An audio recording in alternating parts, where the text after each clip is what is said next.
Good evening. Welcome. Good evening, Good sir. evening, sir. Good evening, everyone. Good evening, Good sir. evening, sir. Good evening, sir. Good evening. Good evening.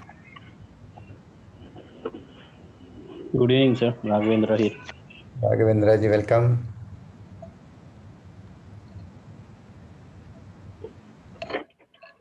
Good evening, sir. Jaipal Reddy. कुछ और CSP है 40/7. Okay. So I wanted to interact with you because I joined early.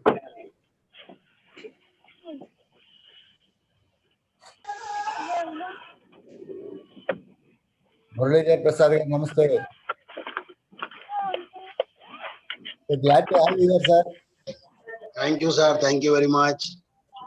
Being a senior and you are expert in glad to know that you are a specialist and expert in. Sir, in entire AP and Telangana, there are only 6 faculties approved by Government of India for GST training. Right. Only 6 faculties approved by NASEN, NASCEN. So myself and my daughter, we both are approved. Oh, well, good. We both are accredited trainers for NASEN. Oh, nice. You know, But Mr. since Anikri,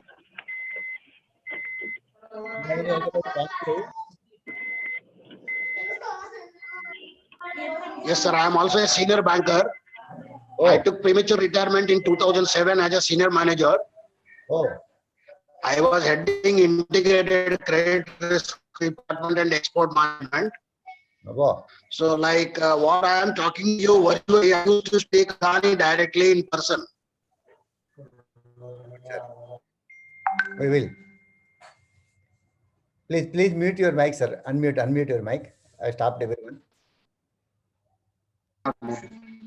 So like what I am talking to you today virtually, I used to speak occasionally in person.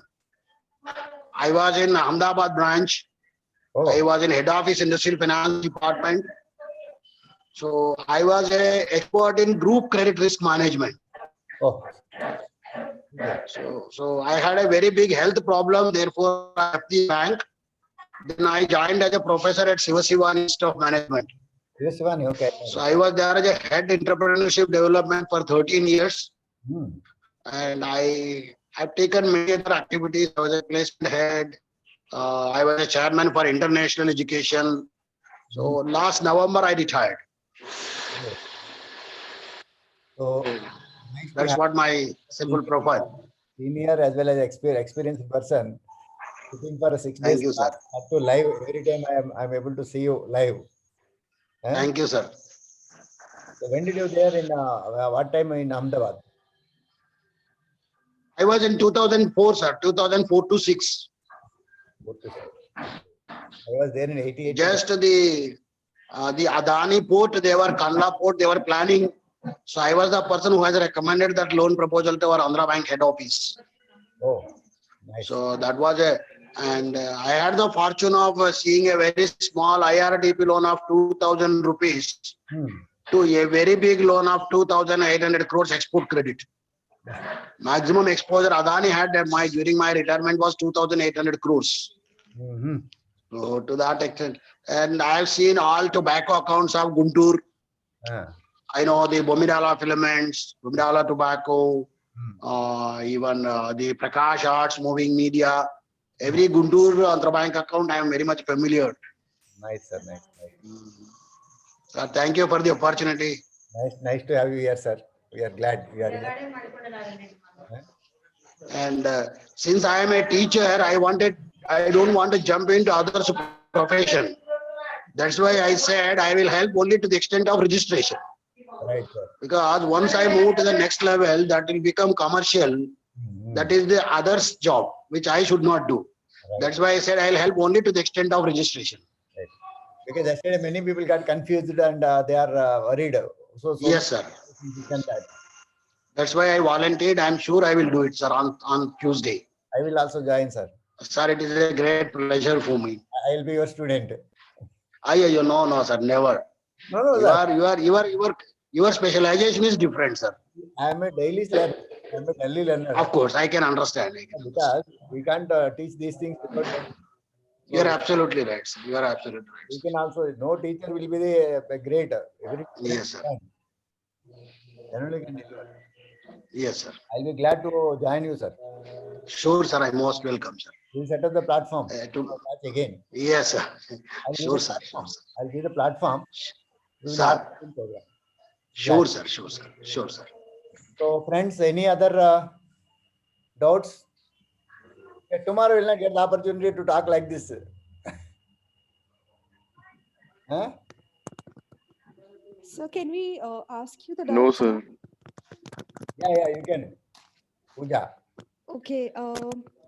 Sir, I have selected a few, 3-4 items that I would like to export. They are mainly handloom items, Very good. footwear, handbags. I'll do my research and then decide. I'll narrow down the list. Okay. But are these good items?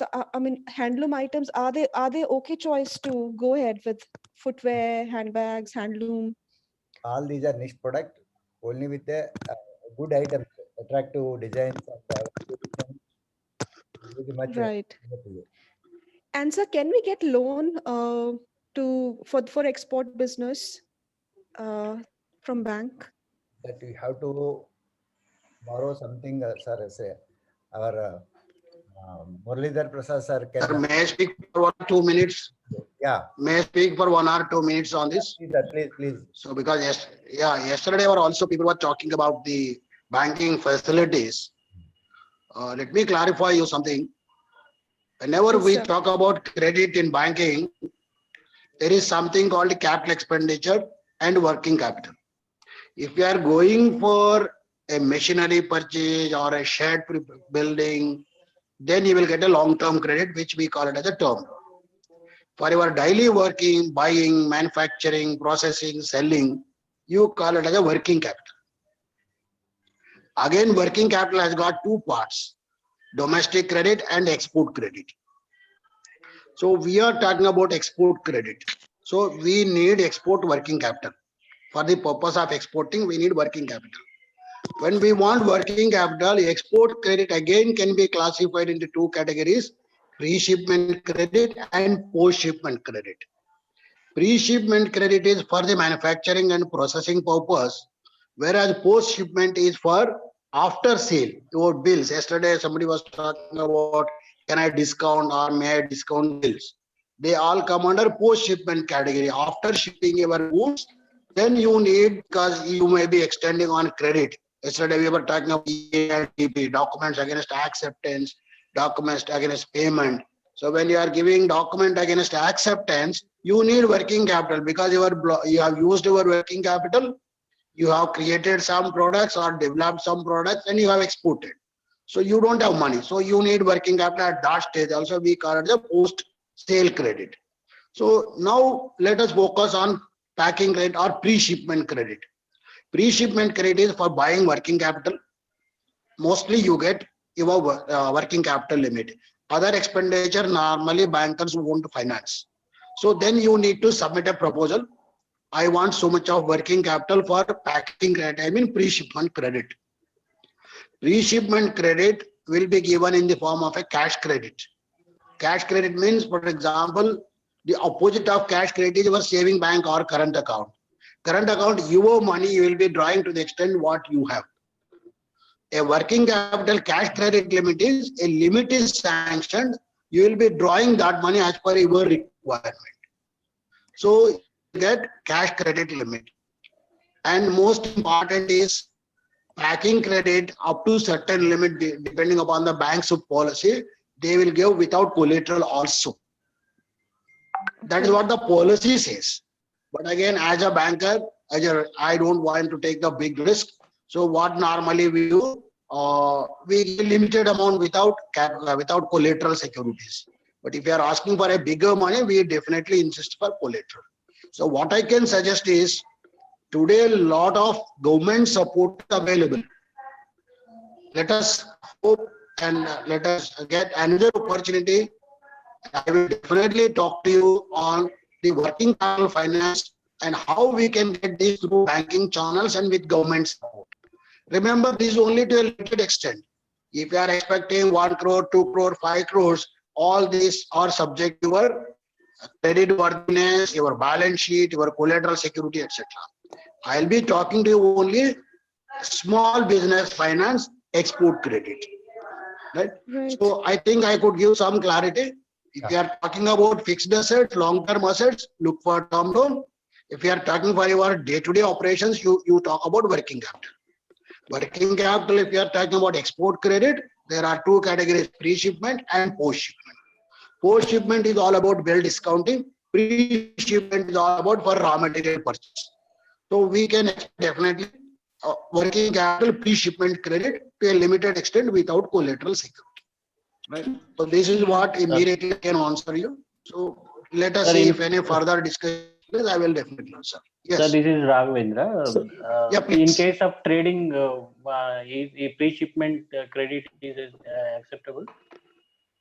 In case of trading, not manufacturing. Yes, sir, definitely.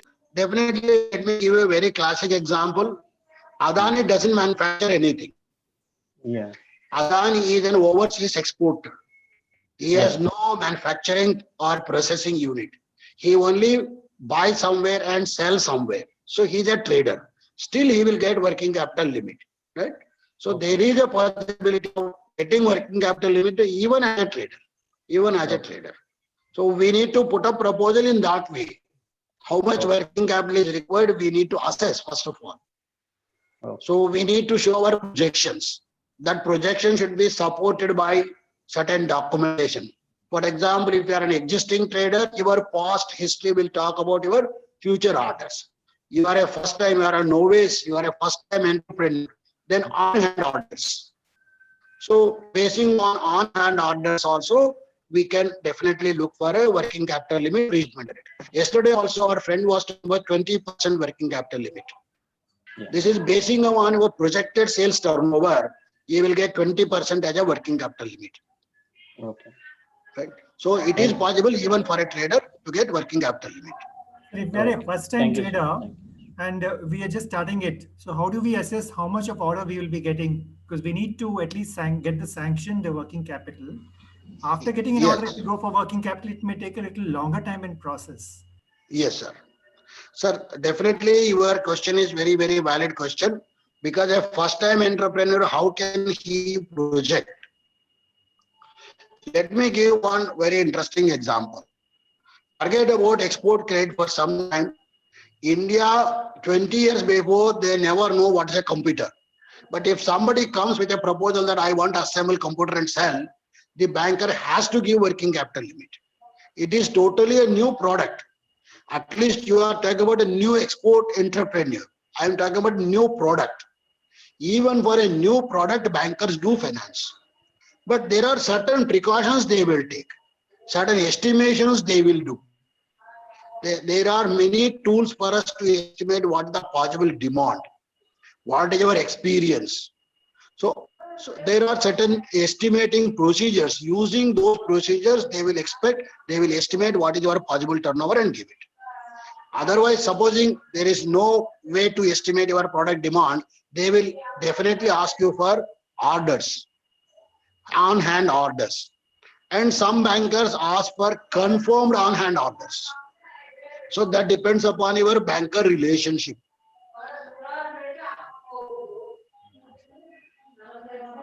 Yes, sir. Any other questions? I'll be very glad if I am not overstepping into SARS class, because that is most important. Because it is sir, I have one question. You're talking about working capital. Is it transactional, like per one order we have, we get working capital, or is it a long-term projection that we need? There are two, sir. One-to-one, piece-to-piece basis also we can take order, one order, completion of one order. Supposing you are having regular continuous orders, then you can give annual projection. Basing on annual projection, working capital limit will be sanctioned. However, remember, I'm sorry, in my native place, my parents will be talking, maybe some distance, please bear with me. That is then most of the times I am not opening my mic, right? So We thought So, somebody- no, now I think I requested my mother to go inside because I'm in a rural place. That is the reason I'm normally not opening my videos or audios. So let me give another 1 or 2 points. Number 1 point, order based, one order they can meet. There is absolutely no issue in that. If you are having one confirmed order, they will finance that. Alternatively, if you are a possibly regular exporter, then they will also estimate your possible turnover basing on that working capital limit can be sanctioned. What I suggest is for a first time entrepreneur, show your order, provide some securities, take for one order, execute that, complete it. That will give you comfort, that will also give confidence to the banker. So once you establish your association, your relation, then it is much easy.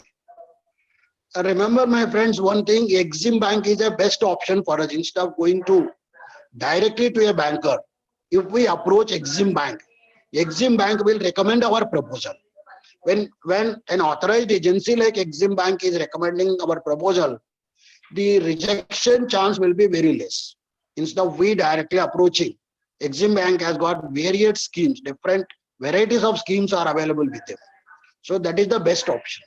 And definitely EXIM is looking for first time entrepreneurs because they are also really looking for serious exporters, new development activities they need to do.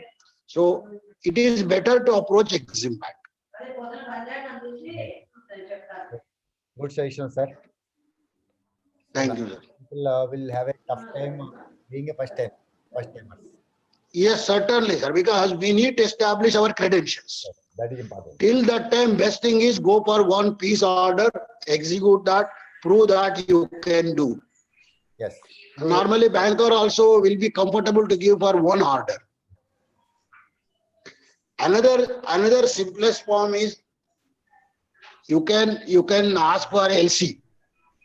Your exporter, where you are exporting the importer from other country, you ask him to give an LC. If LC is there, without any question, banker will give a finance, working capital finance. If it LC backed working capital is the easiest way to get.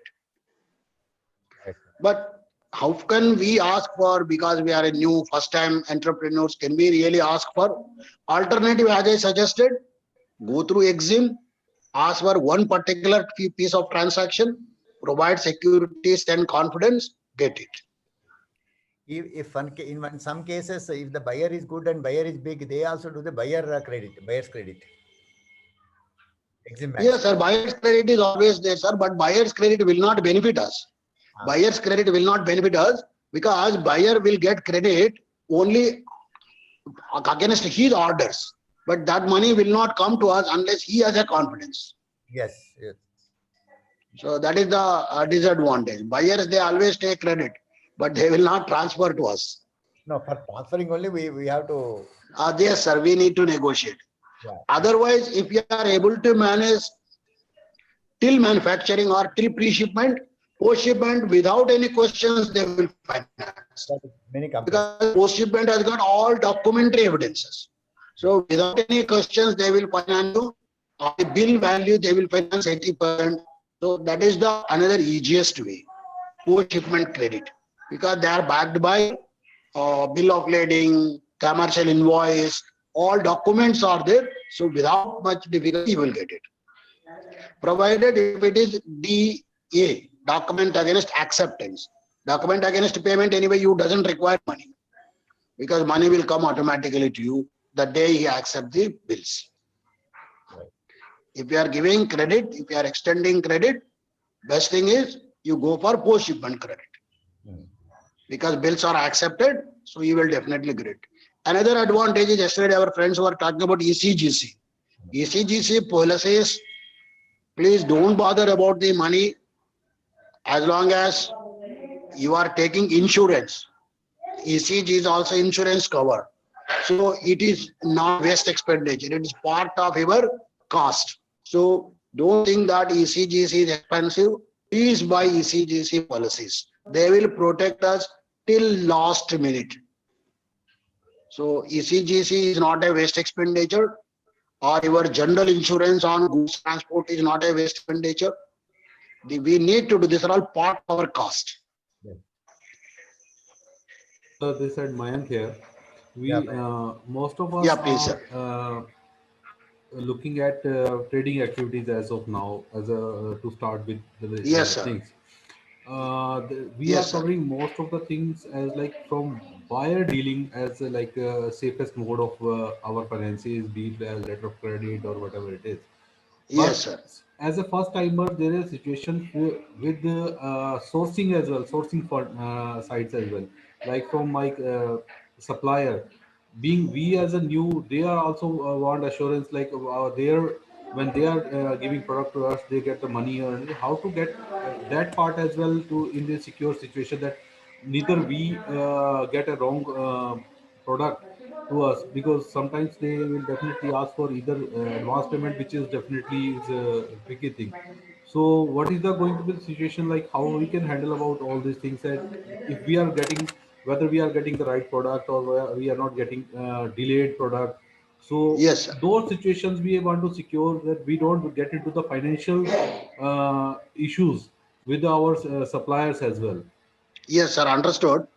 Yesterday, our ICICI friend gave very clear solution for this letter of credit. Letter of credit is a support both to the importer as well as exporter. Exporter is sure that because the LC is accepted by a banker. So exporter will be sure he will get his money. Then what about importer? Remember one statement, buyer beware. As an importer, you are the buyer. So what document you want, you please insist.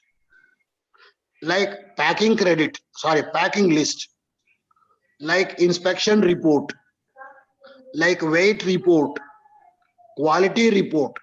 There are so many other things. For example, we can insist, suppose your goods is too big, you can ask continuous shipping document.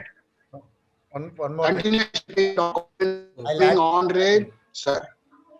excuse me, sir, I'll add one more thing to. Yeah, please, sir, please. Sir.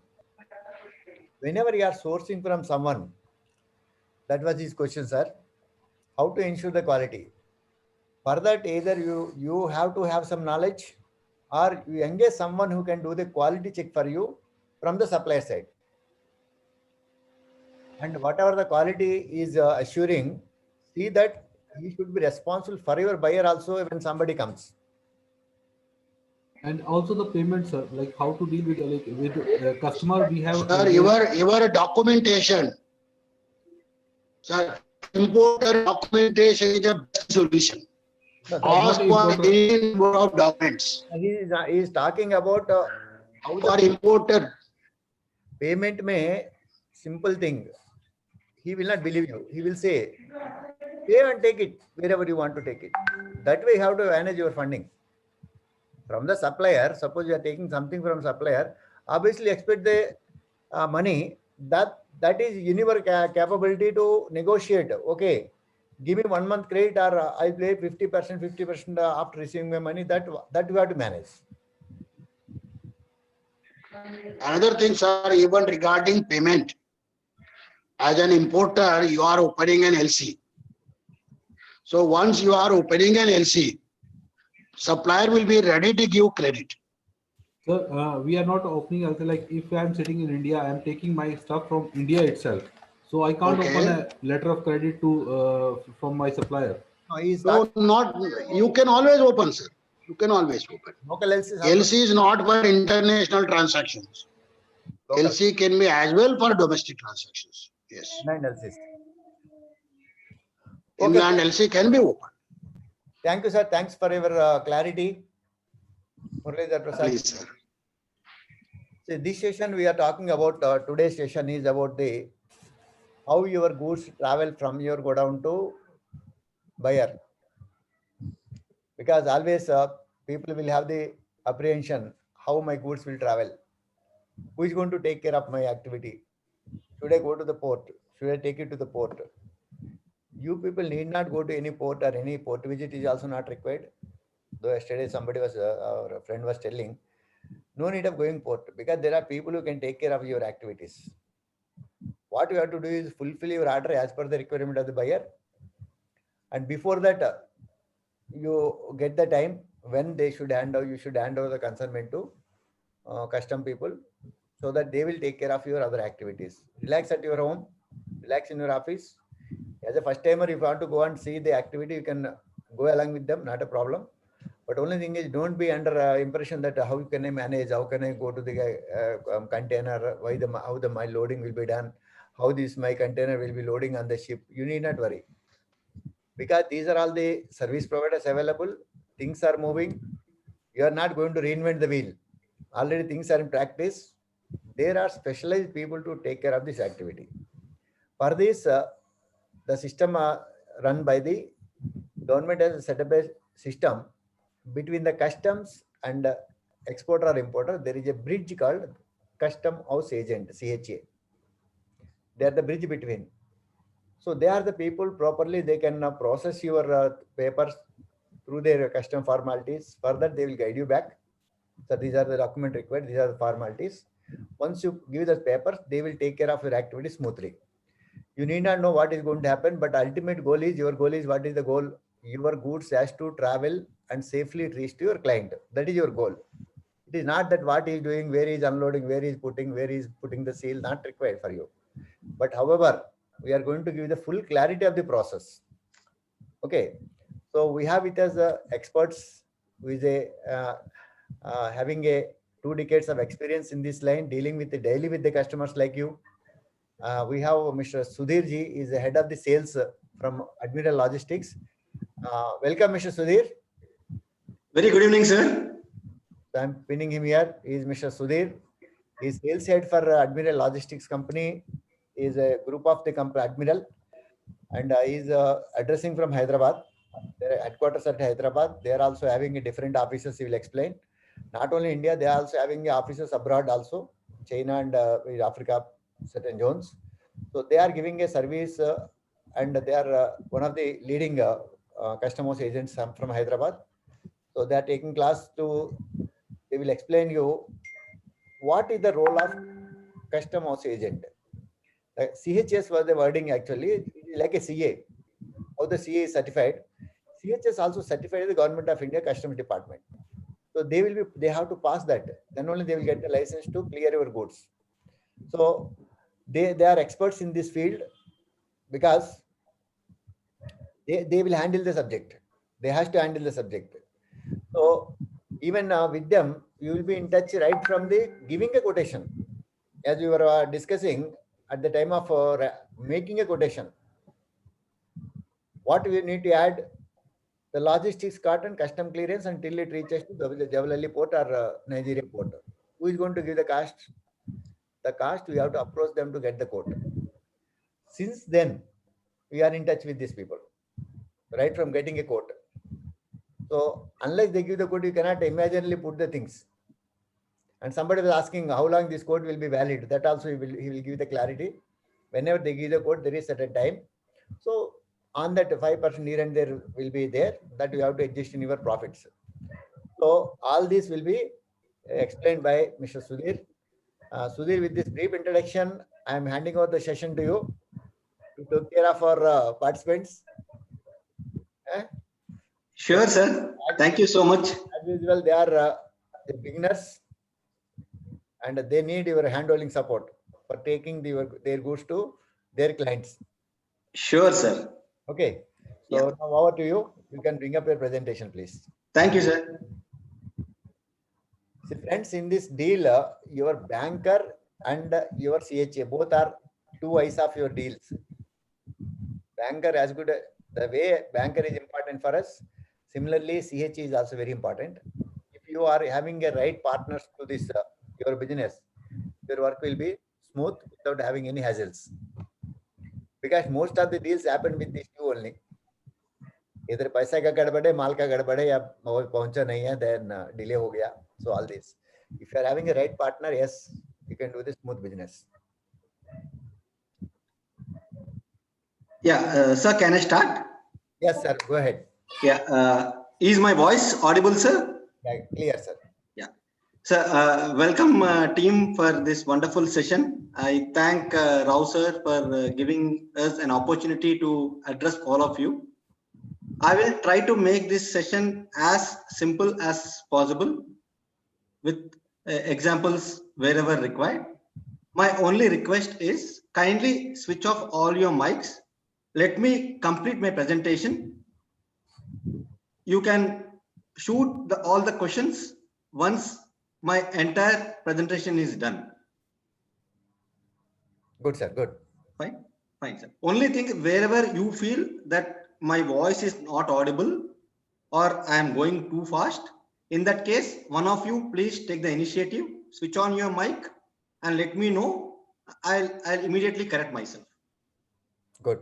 Fine. Go ahead, sir. Fine. Yeah. First of all, Murli sir, thank you so much. I too learned a lot of things in that brief, what you call interaction, what you had. In fact, just to update you, you have taken 3 or 4 names. I am familiar with them. In my earlier firm, Bomidala was my client. And when I was in media, Prakash Arts was my client.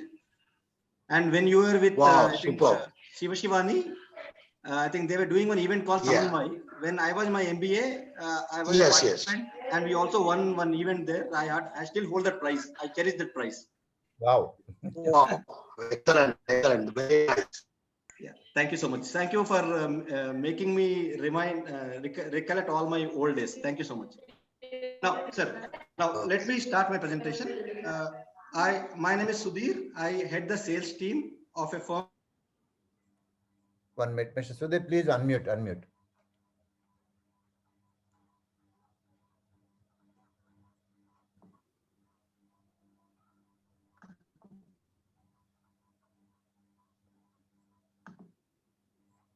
Not audible, sir. 1 minute. Is it clear now? Yeah. Yeah. Okay. Fine. Just to repeat what I said, my name is Sudhir. I head the sales team of the firm Admiral Logistics. We are based in Hyderabad with our branches in Bangalore, Vizag, Chennai, Mumbai. We also got an office in China, and we are available in 4 cities of countries of East Africa: Tanzania, Zambia, Malawi, and Uganda. In this session, as I told you earlier, I will try to give you an insight of how does a logistics firm work. What are the roles of a logistic firm?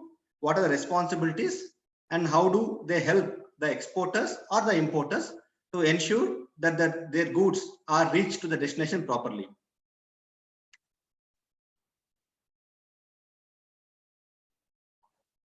Hold on. Just to give a small definition for all of your clarity, when you talk about logistics, it's a international logistics where the cargo has to move from an exporter's place to the importer's place after getting customs cleared at both at the origin country as well as the destination country. In our entire what we call presentation, let us, for our convenience sake, I want you to go back to your old days. We might have heard this what you call famous jingle or a poem, Jack and Jill. So let us take example that Jack is the exporter and Jill is the importer for our convenience sake. Imagine Jack is in, say, in Hyderabad and Jill is in, say, in Dubai, Jebel Ali. And Jack wants to export this pens from Hyderabad to Jebel Ali. Okay. Now, the entire session is about what does Jack do, what does Jill do, where does logistics people come, and how these pens from Hyderabad are finding themselves in Dubai. So when a particular, to have this entire role completed, definitely we will require exporter, because if exporter is not there, there is no question of something being exported. Obviously, there should be somebody who wants to import them to their city, their country. He is called importer. Exporter is also called as a shipper because he is shipping the goods. He is also called a seller. Parallelly, an importer is also called as a buyer or is also called as a consignee. Now, the rule of the country is if a particular cargo, if this pen has to go from Hyderabad to Dubai, first of all, Indian government has to say okay to this particular cargo to move to Dubai. Parallelly, at Dubai government has to say, yes, these particular pens can come into our country. How do this government give approvals? They give the approval through a department called customs. So the customs has to say, yes, this particular pen from Hyderabad can go to Dubai. In Dubai customs has to say, yes, this particular pen can come to our country. When the process of giving the approval is called clearance. Hence, it is called customs clearance. Customs has cleared the movement of the cargo from one country to other country. So it's called custom clearance. Now, there should be somebody who can go and represent to the customs about this clearance. Those are called as clearing agents. They are called CHA, Customs House Agent or a clearing agent. So far, so good. But how does this particular goods move? Now, all of us know this goods can either move by road or by rail or by air. Now, the companies which are owning those equipment or those containers or those planes which can move the goods are called shipping lines, in bracket airlines. Either it can be airline or a shipping line. And the people who actually go and talk to the shipping line saying that kindly give us a space, give us a container, give us a booking in the flight, they are called as freight forwarders. And definitely for the movement of the goods from Jack's factory to the customs office, he has to use the local transportation, maybe a DCM, maybe a trailer, maybe a truck. So all in all, for this particular shipment to move, particular cargo to move, basically, predominantly, you will have, we require an exporter, you require an importer, you require a CHA, you require a customs office, you require a shipping line, bracket airline, you require a freight forwarder, and you require a local transportation people. Also, for certain kind of products, we require external support.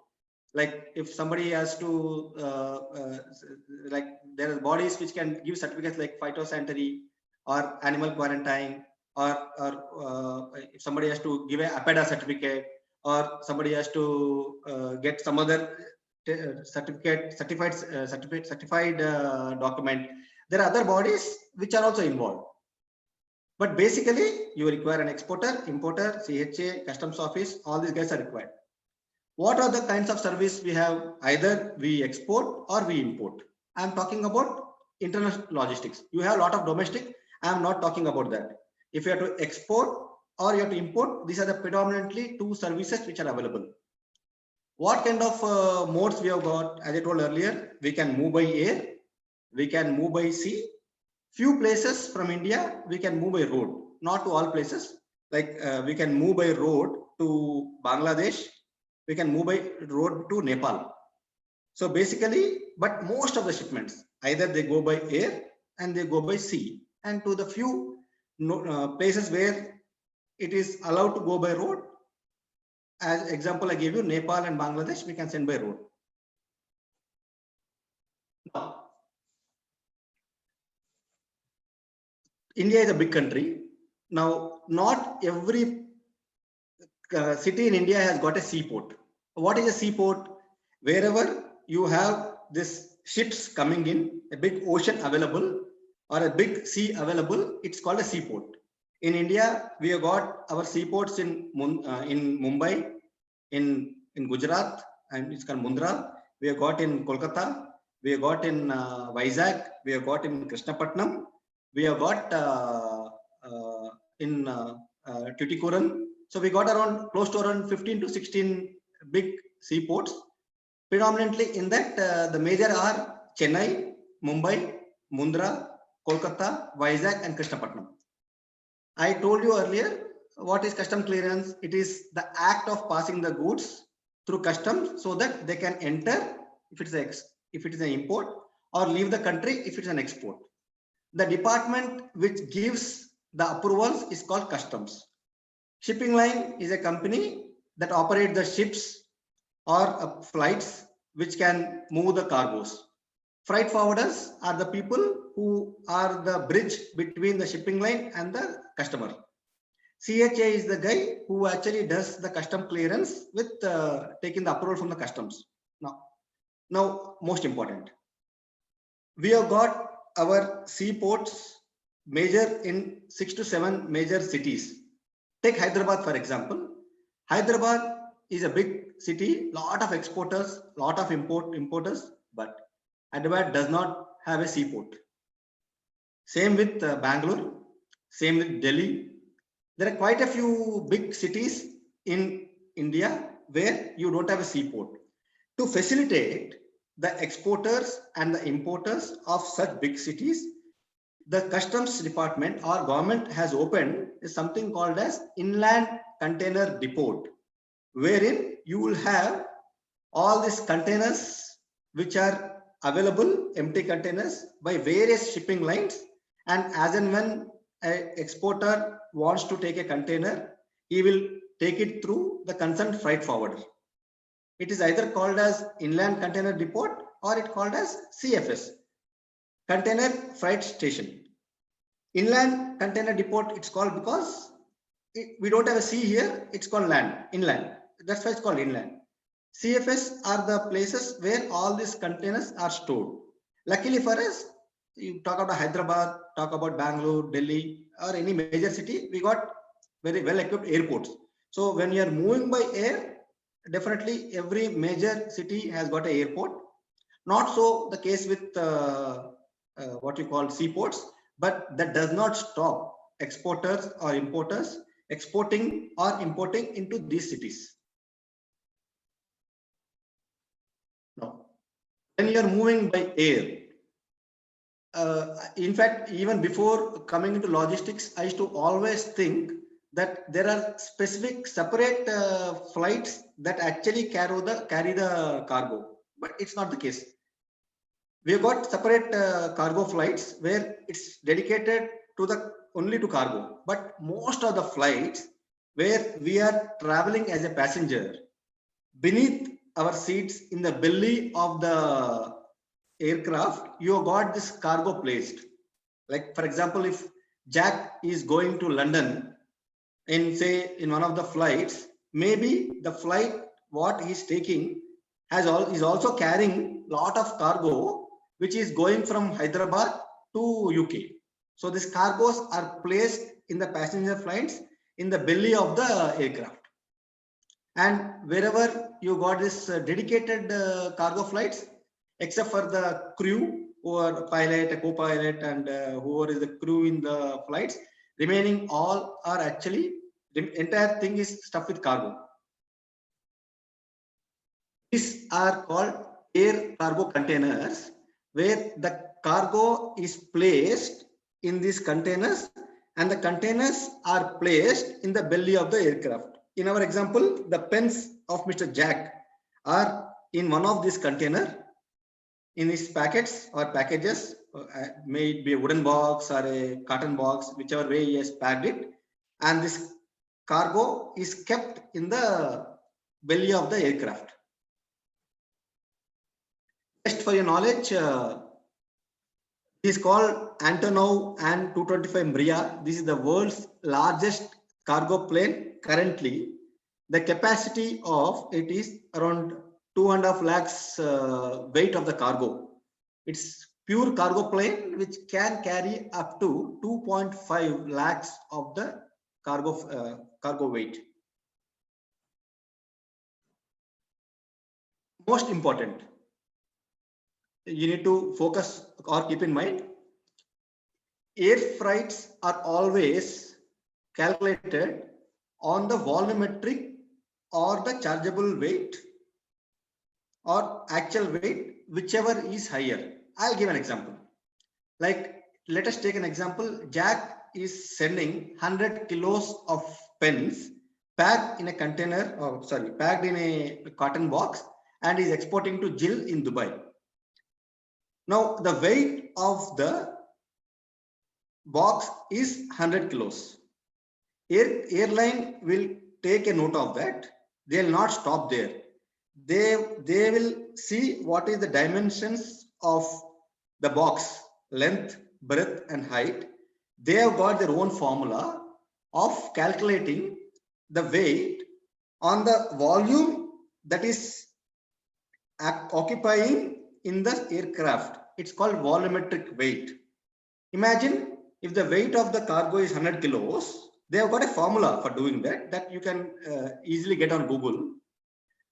They'll apply this formula and see. Once the formula is applied, if the weight of the cargo as per the formula is coming to 70 kilos, they'll charge Jack 100 kilos because actual weight is more than the volumetric weight. Contrary, imagine the same 100 kilos of the packet, after going through that formula, it is weighing as per the formula 140 kilos. They will charge for 140 kilos. That you have to keep in mind. Many times, why I am stressing the point is, many times with lack of experience, or maybe the CHA, the freight forwarder, did not inform this to the particular exporter. The weight of the cargo may be around 500 kilos, but they'll get a bill for around 800 kilos. That is when the problem starts discussing, complaining, blaming each other, and ultimately it ends up in a sad story. So it is very, very essential for us to know what is the chargeable weight or a volumetric weight of the cargo we are exporting. There's a formula, it's very easy, you can get on Google. Even though your CHA tells or the freight forward tells you, not tell you, you can calculate and find out.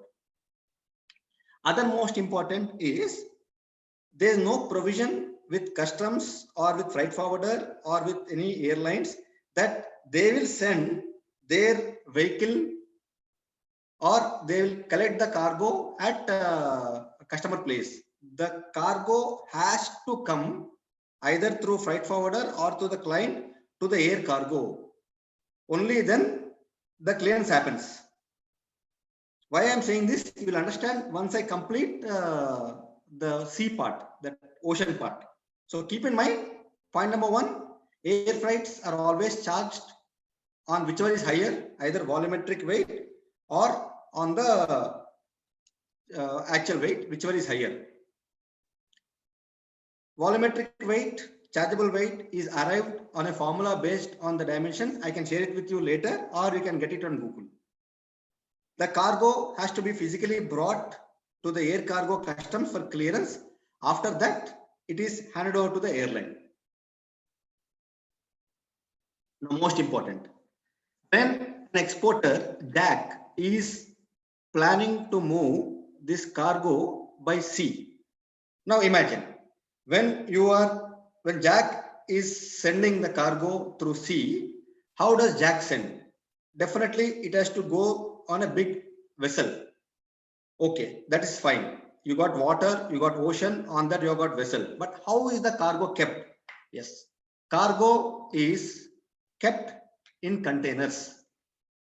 There's a container. In that container, these boxes are stored, and these containers are kept in the vessel, and the vessel sails. Now, what kind of, they're also called boxes. Either you can call them container or you can call them as boxes. Now, what kind of boxes are available for an exporter to choose from? There are 10 to 12 kind of boxes.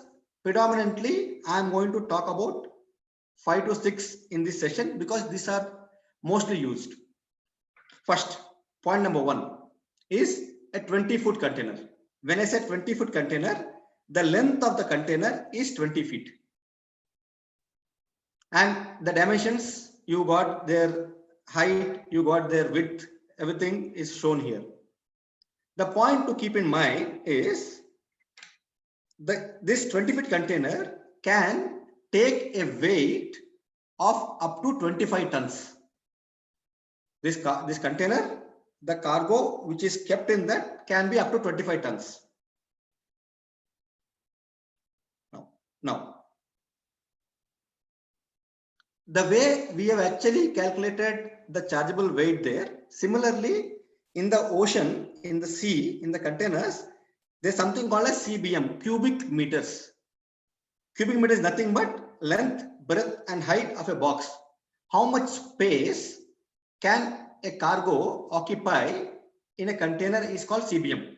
So the maximum CBM cargo which can fit in a 20-foot container is 33 CBM. For your information or for your knowledge, the weight of the empty container would be in the range of around 3,000 to 4,000 tons. So that means, imagine a scenario, Jack is planning to send to a container of 20 feet to Jill. In this, if he is storing the 25 tons of cargo of pens in the container, the total weight of the container will be roughly in the range of 28 to 29 tons, including the empty container weight. Okay, so far so good. Now, the next container available for us is 40 feet. When you say 20 feet, you have got this length is exactly 20 feet.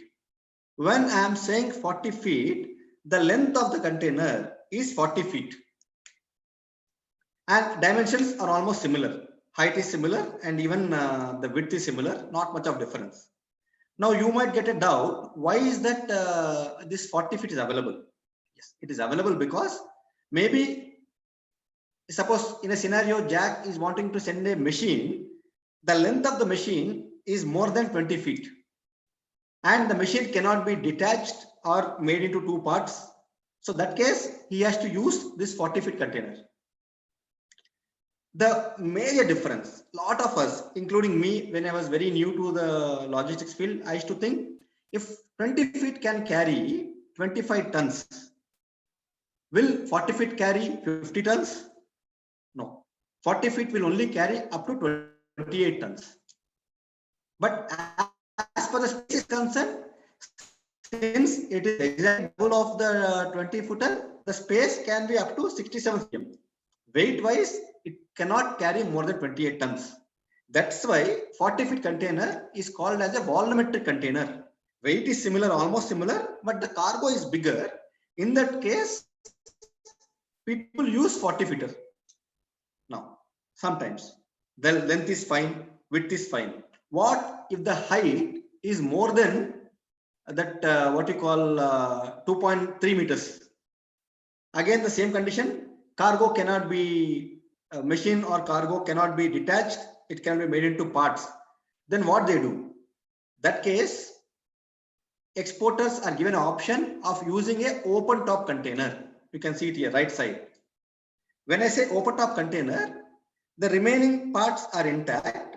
There is no roof for the container. So it will help the exporter to load from top.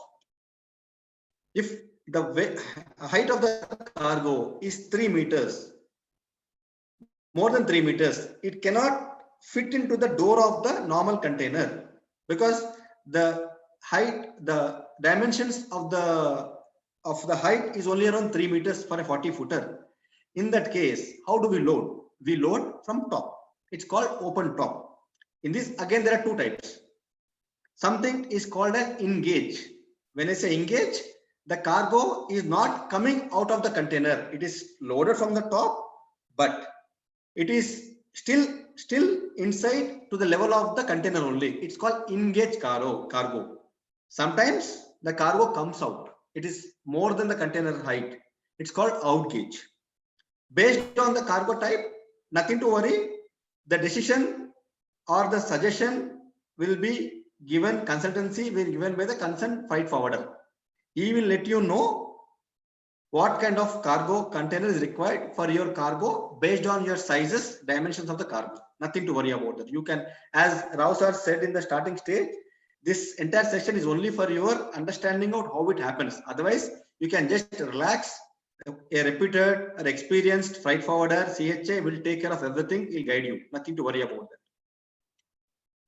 Sometimes, One more most important thing is, you might get a doubt, if this cargo is open from top, what will happen when the cargo is moving?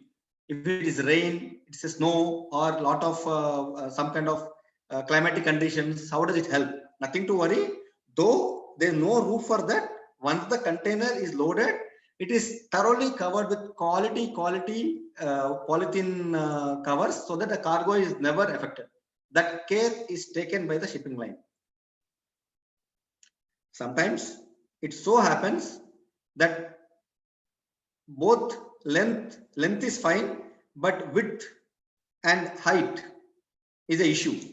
That is when exporters are given an option of using something called as flat track container, where you don't have the walls, only the bottom is there and side walls are there.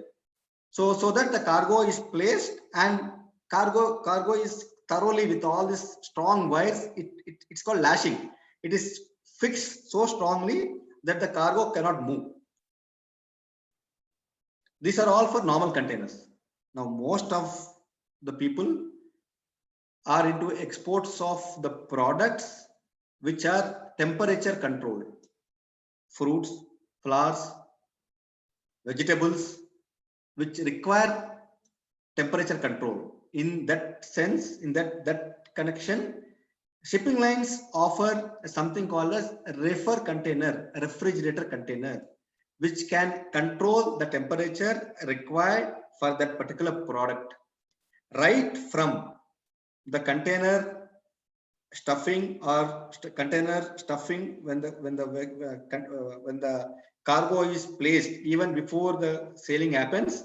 The moment the cargo is into the container, the generator is on, temperature is maintained, control is maintained till the container delivery is taken by the importer, till the cargo is given to the warehouse. Till such time, the shipping lines will take the responsibility of maintaining the temperature. Sometimes it will so happen that certain cargoes are not advised to get into any of these containers. As I said earlier, the cargo has to be kept in a container, and then containers are kept into the vessel. There are few exceptions. Because of the nature of the cargo, this cargo cannot be kept in the container. Example, coal. If you keep coal in a particular container is locked, and the vessel is sailing, it might so happen, because when the vessel is sailing, there's a movement, water is flowing, and even the vessel will be slowly, there is a jerk in the vessel, and the containers, maybe the chances that the cargo can get in touch with each other, and any flammable kind of cargo like coal can have a touch with the adjoined other coal, it can get into fire. That's why in the vessel, certain place is left for the cargo to be dumped. This kind of cargo is called as break bulk cargo, where the cargo is not kept in the container, it is kept in the vessel directly. So far, so good. Now, this is very, very interesting. This will give you, I'm sure a lot of people may be having a lot of doubts going on, that should I require the complete container? What if I require only a part container? So I think once I complete this slide, you will have a clarity on this. Point number one.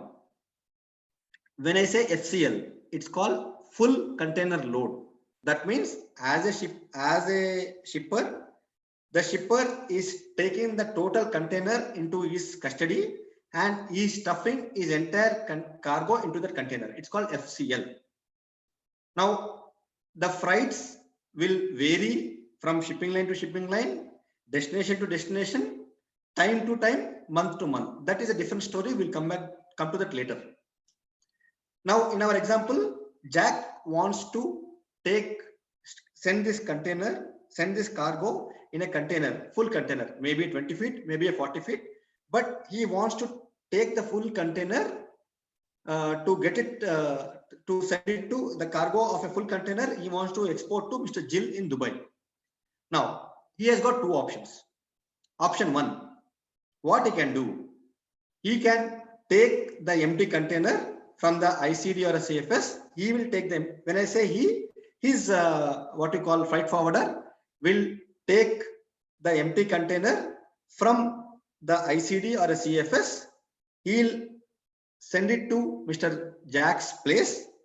Mr. Jack will stuff the entire container with his cargo.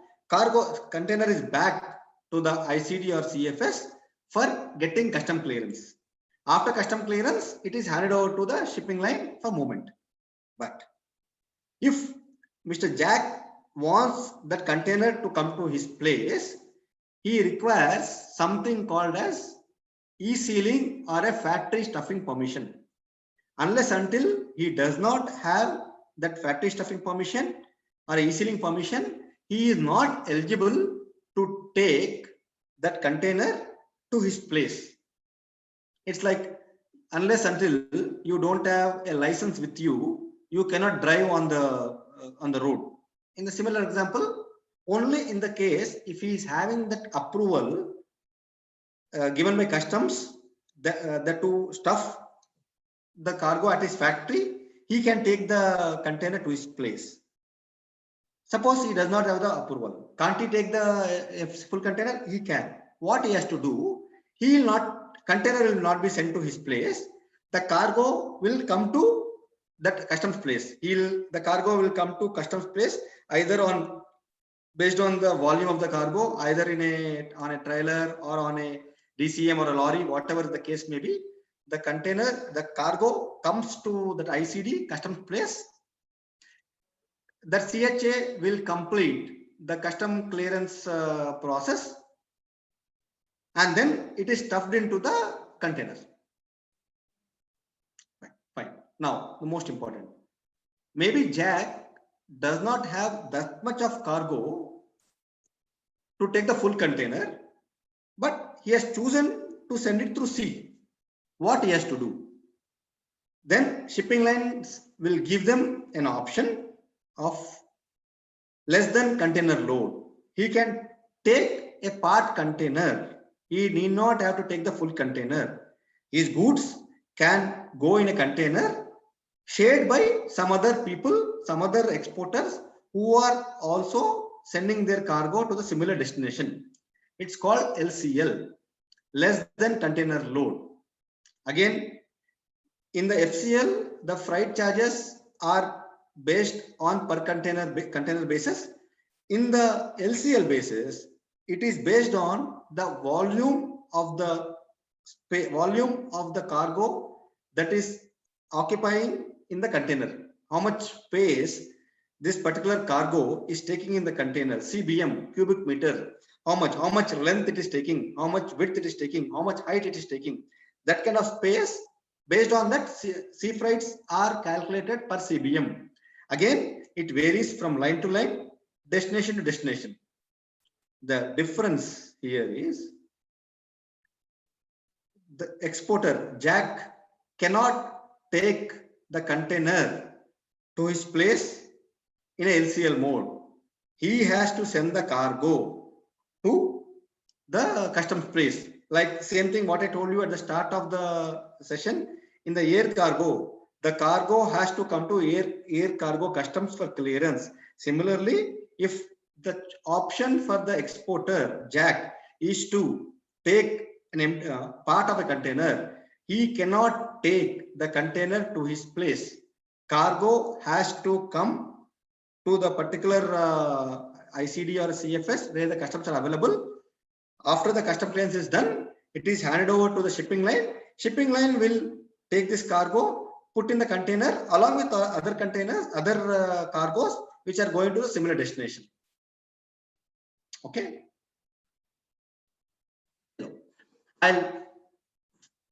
Most of you might have by this time understood the terms of what is FOB, what is CIF.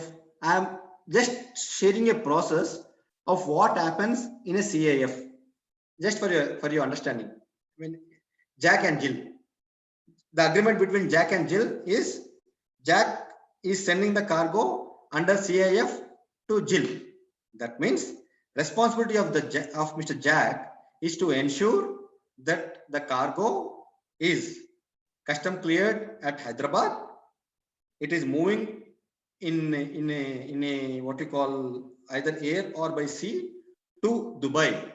Till it reaches Dubai port, Jablali port, it is the responsibility of Mr. Jack. Once it comes to Dubai, Mr. Jill's responsibility starts. So let us visualize what will happen. Step number 1.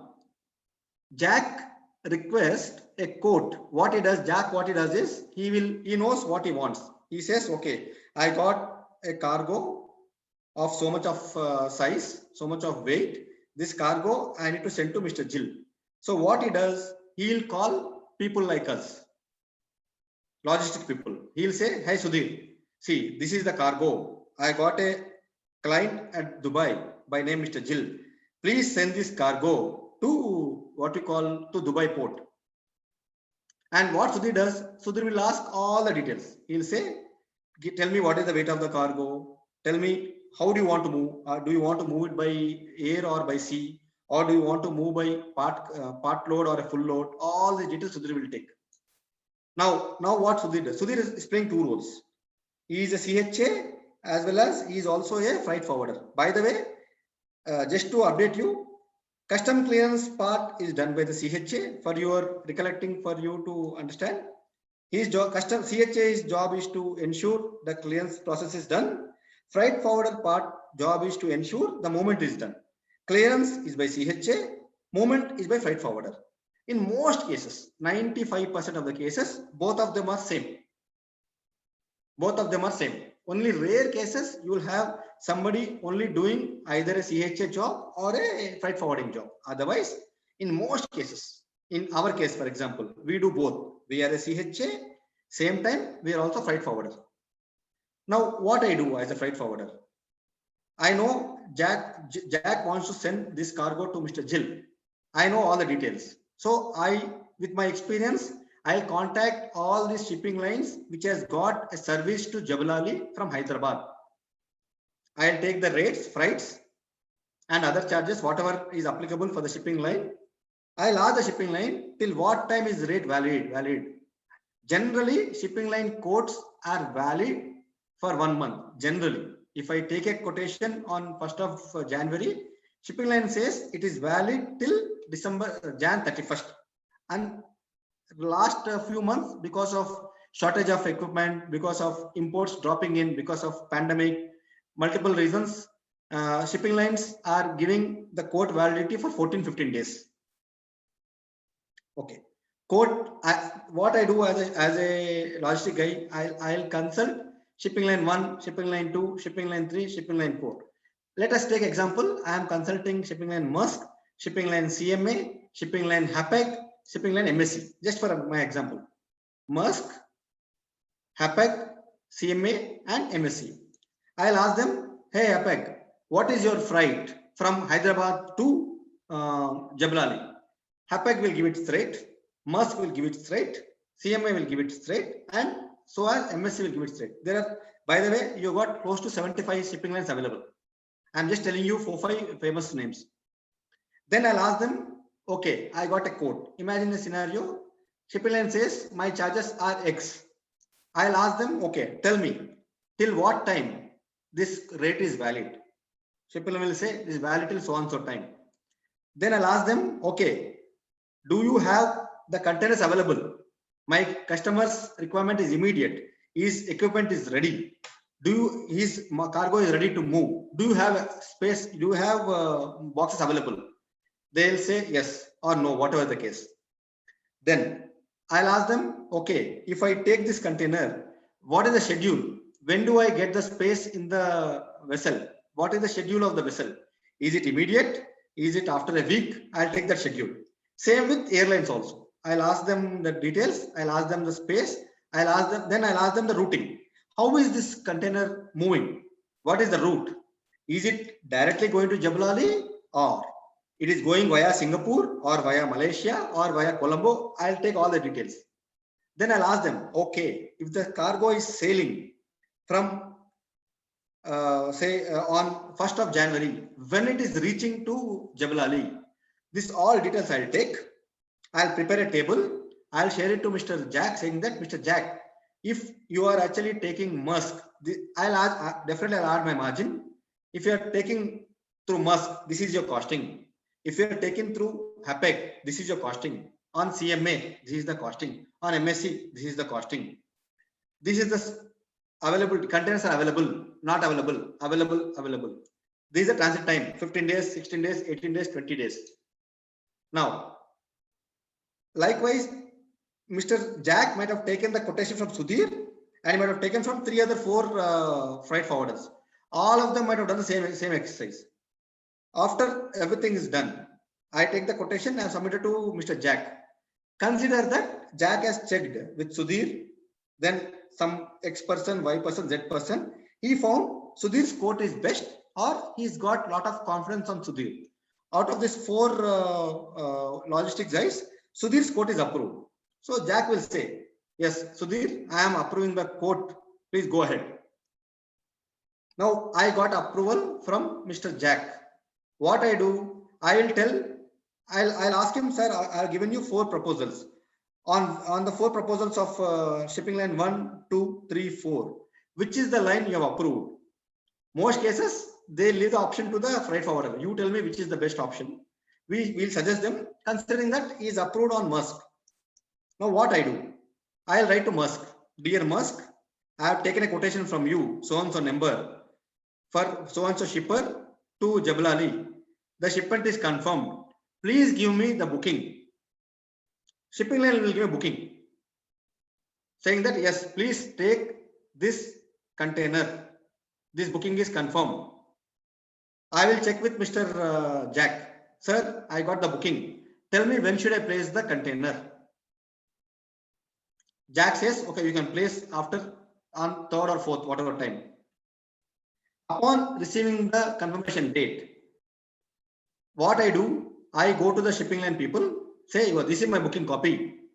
Please give me a container. Considering that Mr. Jack has got a factory stuffing permission, I take the container. I put the container on a trailer. Container is moved to Jack's place. Jack, what he does, he'll stuff the container. Entire container is stuffed. Container is moved back to customs place. Empty container has gone to Mr. Jack's place. He has stuffed it. The container has come back.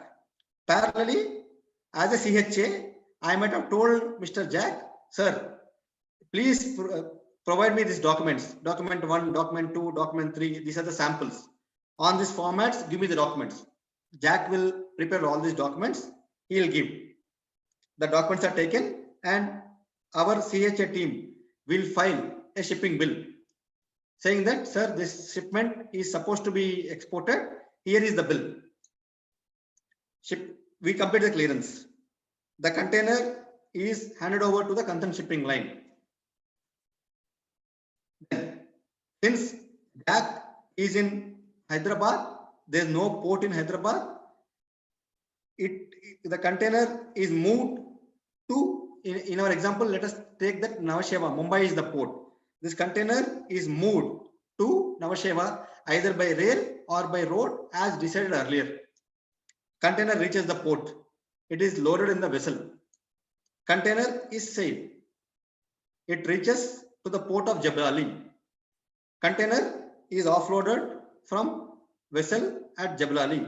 It is moved to that ICD or a CFS in Jebel Ali.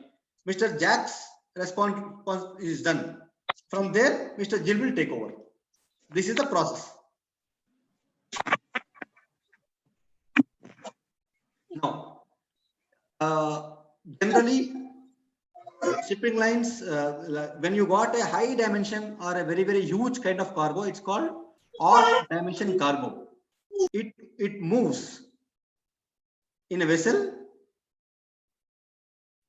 However big the cargos are, the shipping lines or the vessels have got the facilitation to move even the cargos of this size. It's called ODC cargo. Just to give you confidence that shipping lines can carry whatever the weight, whatever the huge size of the cargo can be moved on shipping lines. You can see this is a particular what you call vessel. All the containers are loaded in the container in the vessel. The vessel is on the move, and incidentally, this is the biggest container vessel, which is carrying around 21,000 20-foot containers.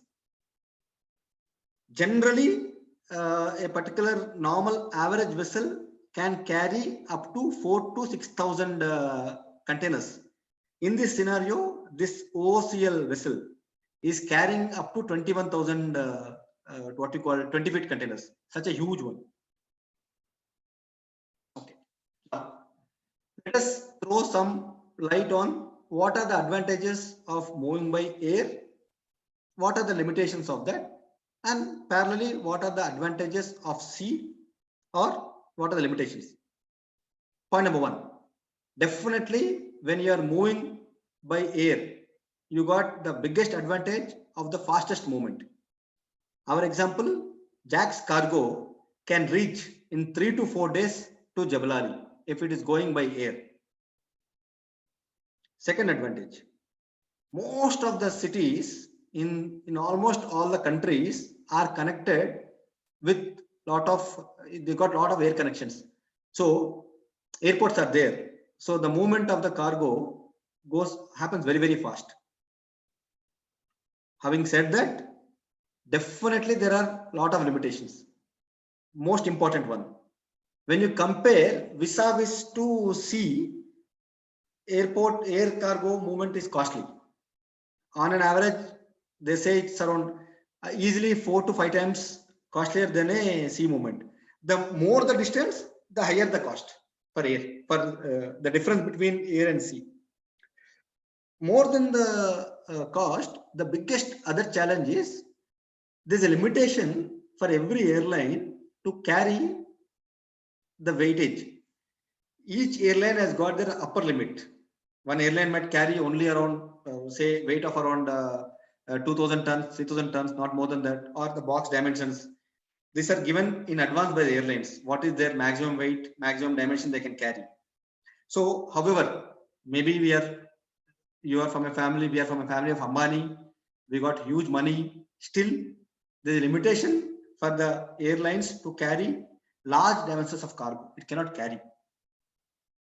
Now, when it comes to sea, the biggest advantage is it is quite economical when you compare with movement by air.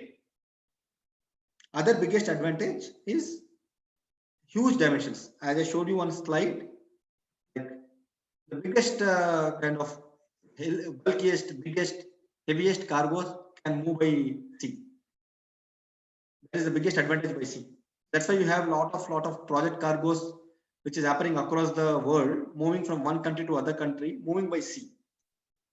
Like our example recently, I think last 2 months, there's one big company called Ramki in Hyderabad. They are into a lot of real estate and project building. We have done close to around 75 containers for them for a project which is happening in Chittagong, Bangladesh. We are moved by we are moved by sea from various parts of India, from Faridabad, from Mumbai, from Gujarat, from I think various places. We have moved the cargo in 75 containers. So when you got huge cargos, sea is the best. Yeah, limitations, definitely it will take its own sweet time. Like our own example, movement to Jabalali is around 14 to 15 days, vis-a-vis 2 or 3 days in air. The bigger the distance, the more problem with sea, because it will take more extra time. Like if I have to send a particular cargo by air to say to any place in the US, say somewhere in Washington or any of the major cities of US, flight will still take 4 to 5 days, not more than that. But sea can take up to 45 days, 50 days sometimes. The other limitation, as most of the cities are connected to airports, we are not so lucky with the seaports. So it has to first, suppose you are sending it to a place where the seaport is not there. First, it has to go to the sea, get down at the seaport. From there, either by rail or road, it has to move to the proper city. Take our example, Hyderabad, we don't have a airport here, sorry, seaport here. Shipment has to either first come to Chennai or to Vizag or to Navasheva, Mumbai. Once it gets down from the vessel, either by rail or by road, it has to move to Hyderabad.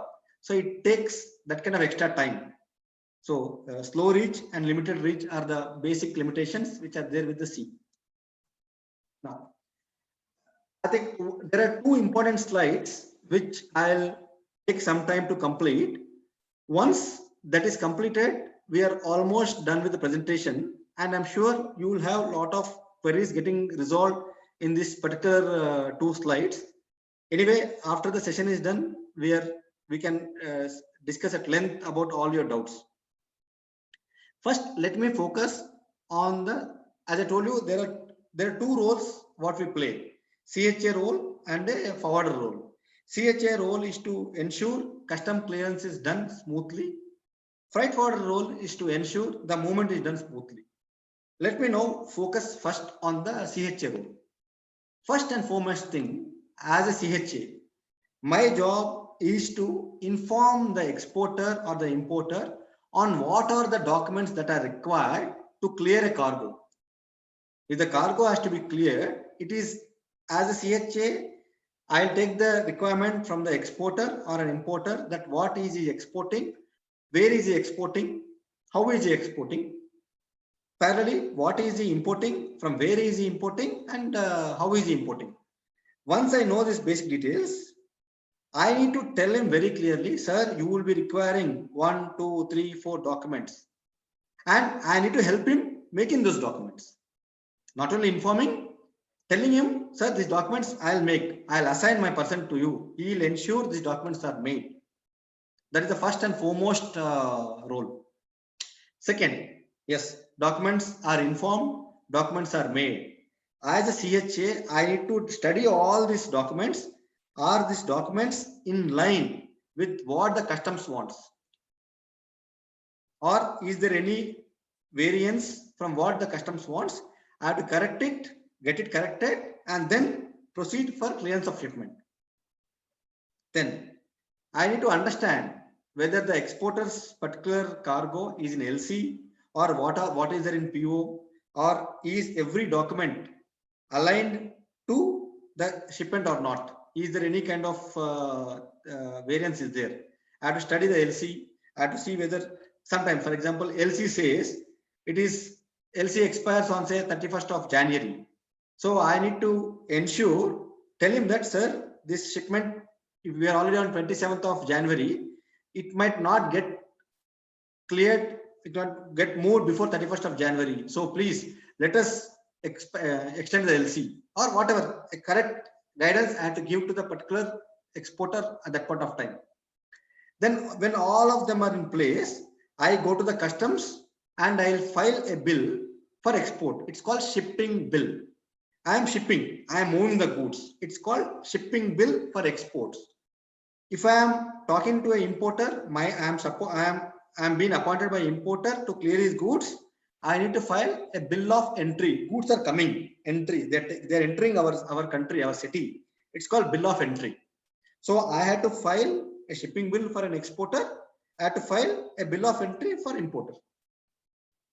Because these are the basic requisites for the customs. Once the bill is filed, customs is going to clear the cargo. There are three steps in that. First, they will assess. They will study all the documents. That is called assessment. Then they'll examine. They will examine the cargo with the documents. Is it matching? Jack said that there are 100 boxes of pens is exporting. That is written in the document given by Jack. So customs will go back and see, are there 100 or not? It's called examination. And then when they find everything is fine, goods are cleared. Same with import. They'll say, okay, that document says 100 boxes of pens. Are there 100 or not? They'll check. Now, generally, when there's a rapport between the CHA and the customs officer, many times these are ignored. They know that these are prominent CHAs. They will not do any mistake. So they'll ensure that they don't dwell too much into that. They'll give clearance for the things to happen. Now, once the custom clearance is done, my job is to hand over this cargo to the concerned freight forwarder. Suppose if most cases, as I told you, freight forwarding and CHA is done by the same person. So my CHA team, CHA department will clear the cargo and give it to the freight forwarding team, so that they will proceed giving it to the airlines or to the what you call shipping line, whatever it is, as per the plan made earlier. Now, if it is a import cargo, I am clearing the cargo, and the cargo is given to the transporter for the movement to the customer place. Now, my job does not end there. Considering that everything is fine, documents are good, there's no mistake, shipping bill is cleared, cargo has moved. There are something called as post documentation. I need to hand over the customs signed documents to the exporter, so that he will take it and do the proceed for the further things, sending it to the his what you call his department, or sending it to his buyer, whatever the scenario. Now, lot of times when you are exporting certain thing, customs have identified few kind of what you call cargos through their HS codes, saying that HS code is nothing but harmonized code. Every cargo has got a code, because see, we call elevator in UK, we might call lift in India. So to customs will understand one language called HS code, harmonized code will be there. So some codes, some exports, customs gives you a benefit or an incentive, because you are exporting and you are actually ensuring that you are getting foreign revenue for the country. Now, as a CHA, my job is to ensure that whatever is your what you call your eligible drawback amount, you need to get.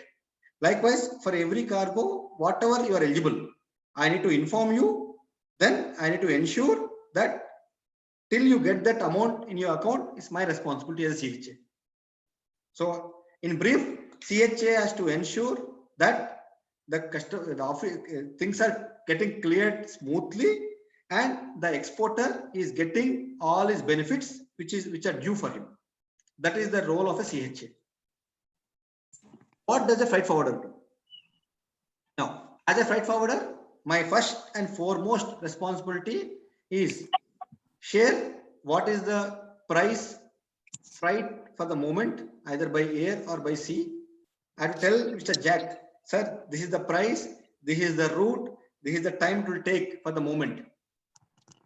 Now, second, I need to suggest him. Sometimes maybe Jack might have taken a call based on the freight, saying that Maersk is cheaper than Hapag.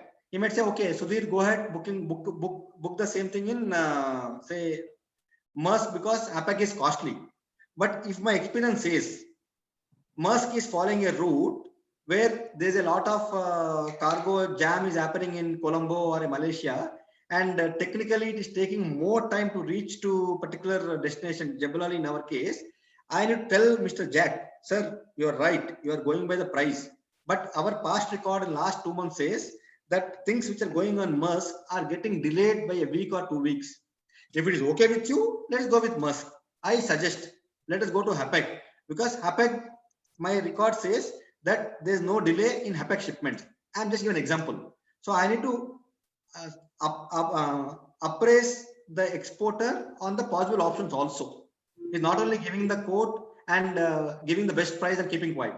I have to tell him what is right, what can happen if you're going by option A or option B. Because maybe between Jack and Jill, Jack might have told Jill that, sir, I'm sending the cargo, it will come to you in 15-20 days. Now, it might so happen that option A might take more time than what Mr. Jack is thinking. Okay, so far so good. Now, then other important role for me is I need to collect the cargo which is cleared by the CHA.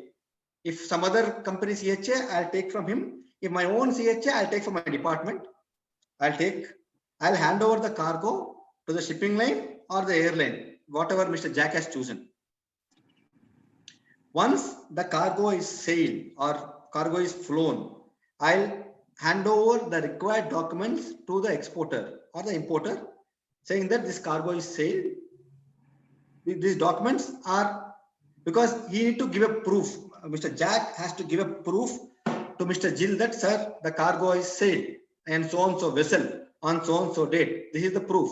There's something called a bill of lading. It clearly shows the container number, the shipping line name.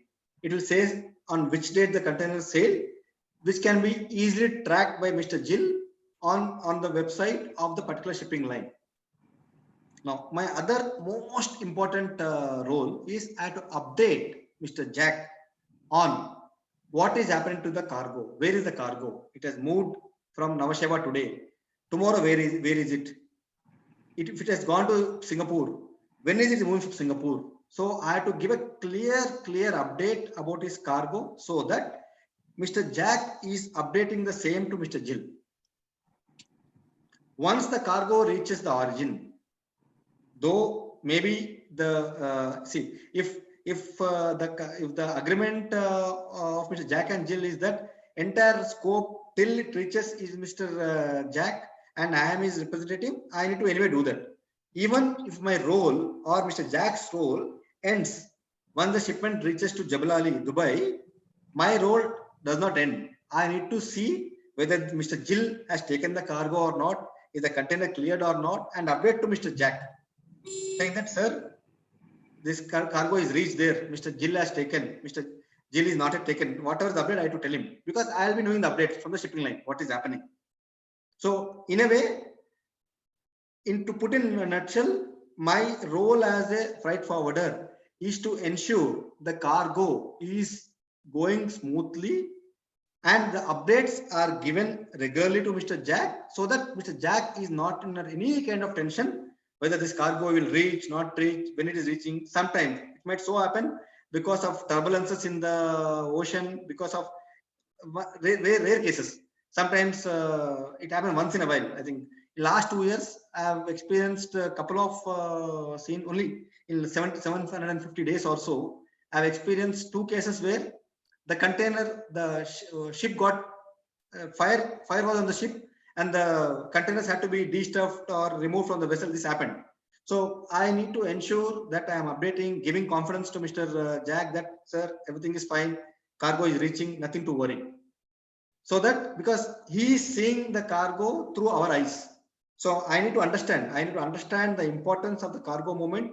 I need to understand the emotions, the business money is involved. I need to understand the importance of that. I need to update Mr. Jack what is happening. If required, put him to the right shipping line people to discuss, take the support from shipping line, saying that what has happened in case of something is not going right. So that is the basic role of the freight forwarder. We are almost come to the end of presentation. I'll just show you some slides. After that, maybe we can have a discussion about doubts. This particular left side picture is how a container is getting loaded in a vessel. You can see right side, there's a port, big cranes which are getting loaded. Here, I think on a trailer or the container is being picked up, empty container is being picked up by a crane and it is actually moving. Yeah, Mr. Sanjay. Sir, I just want to ask that whether the prices of these cargoes are fixed or those are fluctuating, and if they are fluctuating, so what are the reasons? It is. I think what I'll do is I'm only 2-3 slides away from the presentation. Let me complete this and answer the question. Okay, sure. We're almost done. So I'll start with your query only. Okay. Yeah. Okay. So, okay, no problem. Thank you. No issue. Now, when I think 2 other participants have raised their hands, so my request is let me complete this 2 slides. I'll come back to that. Hitesh. Mr. Hitesh. Okay. Now, see, at the start of the session, I was talking about the weight of the cargo is very, very important.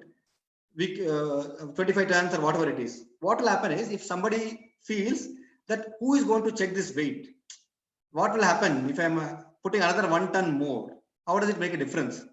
It might so happen when this cargo is being lifted by the crane, this floorboard, if it is not able to take that weight, can break, and then the cargo can fall down. One, cargo can get damaged. Second, it might so happen that if somebody is standing below that place, it can be very fatal for them. And that is one. Second part, it might so happen if every guy, as I told you, there are around 4,000 to 5,000 what we call containers in a vessel. If every of the exporter is expecting that if I stuff 1 ton more, how does it make a difference? So imagine a scenario where all the 4,000 containers are stuffed with one extra ton. It might so happen that the vessel is 4,000 tons heavier. It can be a problem. So it is our basic responsibility to only stuff what the shipping line has advised us to do. Right side picture is that some kind of carton boxes are getting stuffed into the container. If you recollect our initial slide, I showed you some air containers. This is how. See, you can see the what you call aircraft, and you can see the windows where maybe people like us are sitting, and below us these cargos are getting loaded in the container. This is a picture of a container moving from one place to other place. It can be either an export or an import. It is moving by road. Like as I told you, Hyderabad is not a seaport. If somebody wants to move a cargo from Hyderabad to Nhava Sheva, he's got two options. Either he can move by rail, the right side one. You can see, I'm sure most of you might have seen when you're traveling by train that you come across these containers standing in the station. Because by the way, the same what we call the rail patri is used for both passenger trains as well as container trains. And left side picture is where the container is actually moving by road. This picture of ICD, what I'm showing you, is from Bangalore. If anybody is from Bangalore, it's in the place called Whitefield. And this is all how the containers are loaded by various shipping lines. From where the freight forwarder takes the booking copy, goes there, takes the empty container, and sends to customer place for stuffing. The right side picture is of JNPT, Jawaharlal Nehru Port Terminal, which is in Nhava Sheva, Mumbai.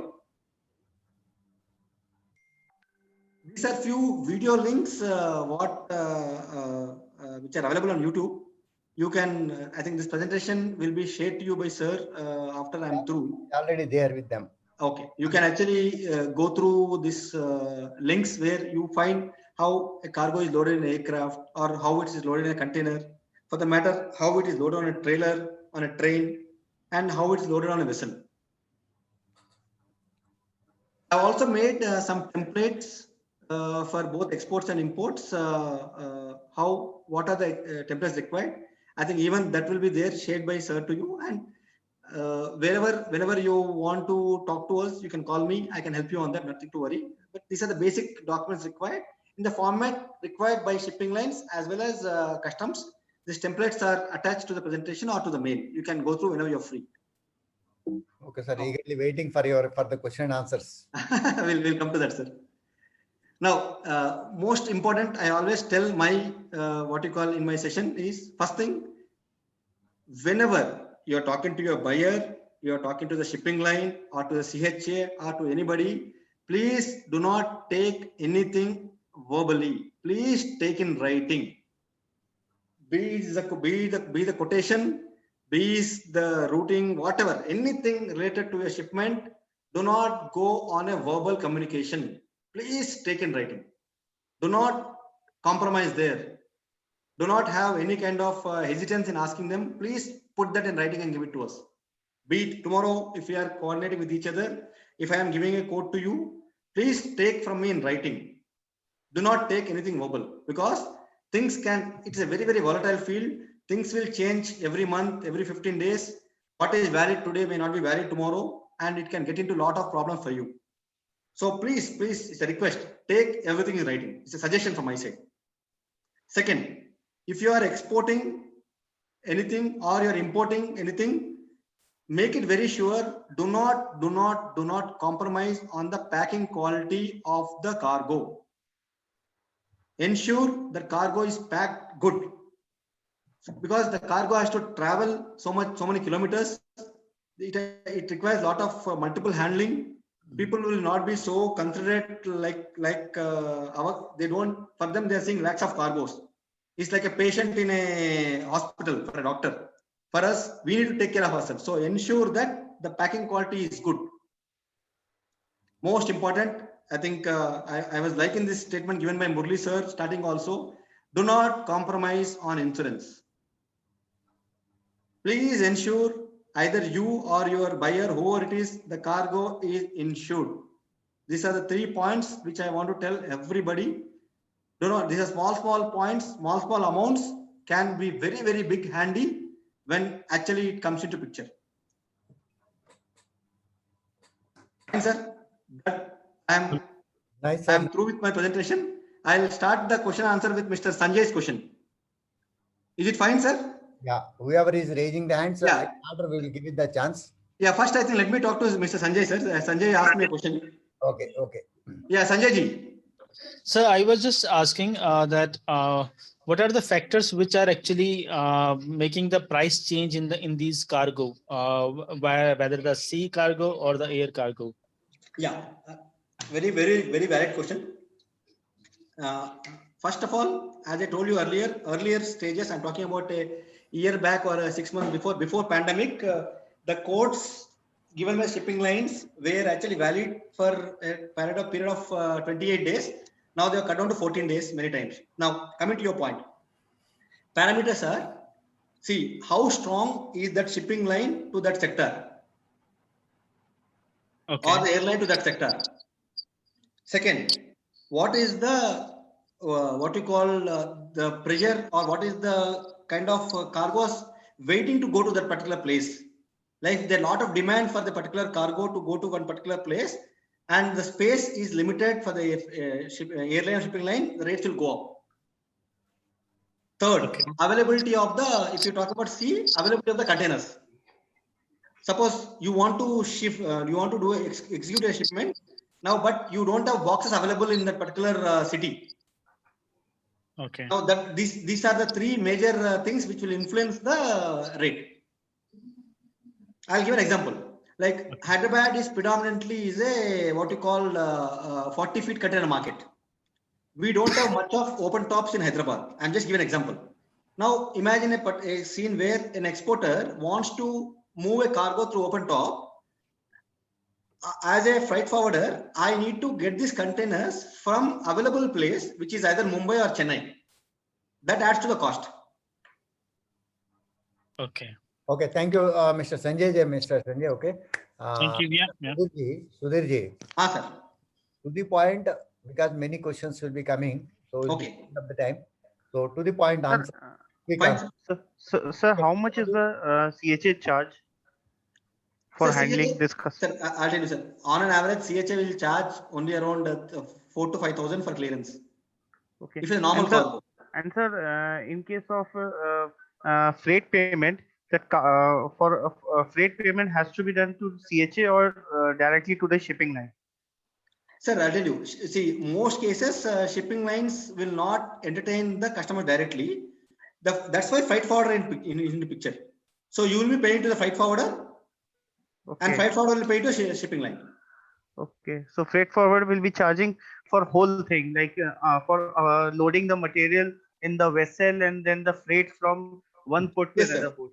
Yes, sir. In most cases, the entire logistics will be done by one person. In our case, Admiral does that. We'll give a single quote, and we will pay to the respective parties after collecting from you. Everything, insurance and all, everything. Yeah. Okay, Nagaraj. Yes, sir, good evening, sir. I'm into organic food business. Okay. So I want to export both fresh vegetables and rice, pulses, cereals also. Okay. So I have some knowledge like vegetables are transported in a air conditioned container. Correct. Then what about the cereals and all? Because it may catch some humidity. Humidity can lead to some pests inside. Sir, So what we do is, how? see here, in this case, we will Yeah. also not take any risk. What we do is, we'll take the requirement from you, what is your product, we'll write to shipping line saying that so-and-so product, so they'll suggest what is the correct container. Container packing environments, I would like to know. Like That's what I'm saying. So what will they'll tell us very clearly that the container should be humid free. They ask us to get it, what do you call? I think I'm unable to get the name. Vacuum packing. Yeah, correct. The shipping line will suggest you what is required. okay, packing. What kind of packing is required to transport that particular commodity? See, what we do, I'll tell you. As a freight forwarder, I'll write to shipping line saying that, sir, I got an inquiry. The client is wanting to export. Now cereals. I want to ship rice to Chicago, sir. Actually. Okay. Organic rice. I have got an order. I want to ship rice to Chicago, USA. Okay. So what is the best mode to ship? Like, shall I use air or sea? Sir, I'll tell you. See, we had been. You heard this name called Adani Wilmar? Yeah, I know. Yeah, Adani Wilmar is our client. We export their rice to Singapore regularly. Okay. So I'll tell you, sir. See, any given day, you as a exporter, you got a choice both air and sea. Your costing you have to work out. Air is always costlier. Okay. So I don't know how much time it will take from India to Chicago, USA. Roughly around 40 days, sir. 40-45 days. 40-45 days. Yeah. Okay. Yeah. Thank you, sir. We'll reach out to you once. Yeah, please. Yeah. You're welcome, sir. Yeah. Thank you, sir. Thank you. Yeah. Yeah. Next, Fayaz. Thank you. So I have two questions. One is you're saying packing, right? Will the freight forwarder be doing the packing? Let's say whether it is rice or tea or even fruits, or do we have to engage a different person? Sir, Point number one. Question number two is Yeah, please. Yeah, should I ask? Yeah, please. Go ahead. Yeah. Question number two is for airlines. Is there any limitation on an individual, like as an exporter, who want to export? Is there a limitation on the size for an individual, or even in terms of goods? Is there any limitation? Okay. First, let me tell you. See, packing actually is the responsibility of the exporter. Neither the CHA nor the freight forwarder is not responsible for packing. Having said that, but what will happen is, because as a value addition, both freight forwarder or the CHA will guide you what kind of packing is required. They'll connect you to the right packer also. Okay. Like for example, in our case, what we do is, though we don't come into packing at all, there are a lot of packing guys who are in touch with us. So we'll ensure that we'll connect you to that guy. He'll come to your place, he'll check your cargo, he'll let you know, because he had been doing that cargo many times. Okay. So he'll let you know what kind of packing is required. Yeah. Coming to your second point, Mr. Fayaz, airlines, as I told you, they got their own limitation of the weight on a single consignment. What is the weight they can carry? What is the dimension they can carry? They will tell us. For example, if I am asking a quotation, first they'll ask us, what is the dimension of the cargo that I am trying to export for my customer? Once I tell them, if it is coming in their vicinity, they'll not comment anything. If they find that it is more than the vicinity, they'll come back and say, I'm sorry, we can only carry a single box of so-and-so dimension, not more than that. Okay, thanks. Thank you. Okay. Okay, next, Akshay. Yeah, sir, I had two questions. Very first is for I can see there are two partners required for this export and import. That is, one is banker and one is CHA, which is the most important person. So for every delivery, do I need to discuss with different CHs, or it will be the same person which I need to consult with? Okay. Next question, Akshay. I'll answer both. Next question is, I lived in Navi Mumbai, which is very close to JNPT and Nhava Sheva. Okay. So as an exporter, what are benefits to me if I'm close to very port? Okay. Take it. So the point number one, if I were in a position, Akshay, I will check with at least 3 or 4 CHS or the freight forwarder for every consignment. Okay. To find out which is the best rate wise. Second, if I have already done a couple of shipments through one particular CHR freight forwarder, I'm happy with them. I'll not leave him. But once I get these 3 or 4 quotations, I'll tell him, please match this rate and do it. Okay. Suppose if CHA2 is cheaper than your regular CHA, tell him, I got this rate from other CHA, which is quite economical than yours, but I want to do with you. Please go ahead and do at this rate. If he's okay, he'll do that. Otherwise, he'll not do it. Correct. But please check. Options are always important. You should never blindly believe one or two CHs. Right, sir. Now, second, coming to Navi Mumbai, your thing, customs or freight forwarder or anybody are not that much interested where somebody is staying. Rules are same for everybody. Okay, got it. Okay. Maybe you, if your factory is near JNPT, maybe your costing is a bit lesser as far as the local transport is concerned. Correct. But freight is concerned, whether you are staying in Navi Mumbai or staying in Lonavala, you are staying in whichever place in Mumbai, the freight will remain same. Right, Mr. Hitesh? Yeah, thank you, sir. Yeah, thanks. I am completely unknown from the export, but when I'm listening your session, I am very happy. Just Thank I you, want Mr. to Hitesh. ask how to find out the actual and correct CHA. Okay. Is that the only question or you want any other question? This is only single one question, only one. I'll tell you. See, any CHA will always say they are the best. I'm a sales guy. Definitely, I'll say I'm the best. The best way of finding CHA is first check with your own circle. Are they doing exports or not, or imports? Your own circle, your friends, your brother or your family members, friends, whatever it is. Check with them. How good is their CHA freight forwarder? Get connected to them.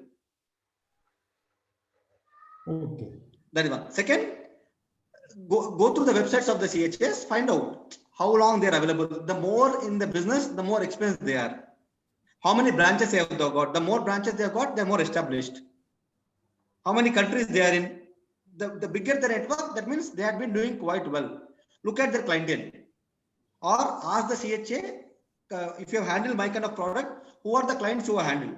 Take the feedback from those clients who have check the rating of the particular CHA freight forwarder from those clients. Okay. Okay. Hope I answered your question, Hitesh. Thank you, sir. Thanks a lot. Deepak? Sir, my question is, who is the owner of container? That is first question.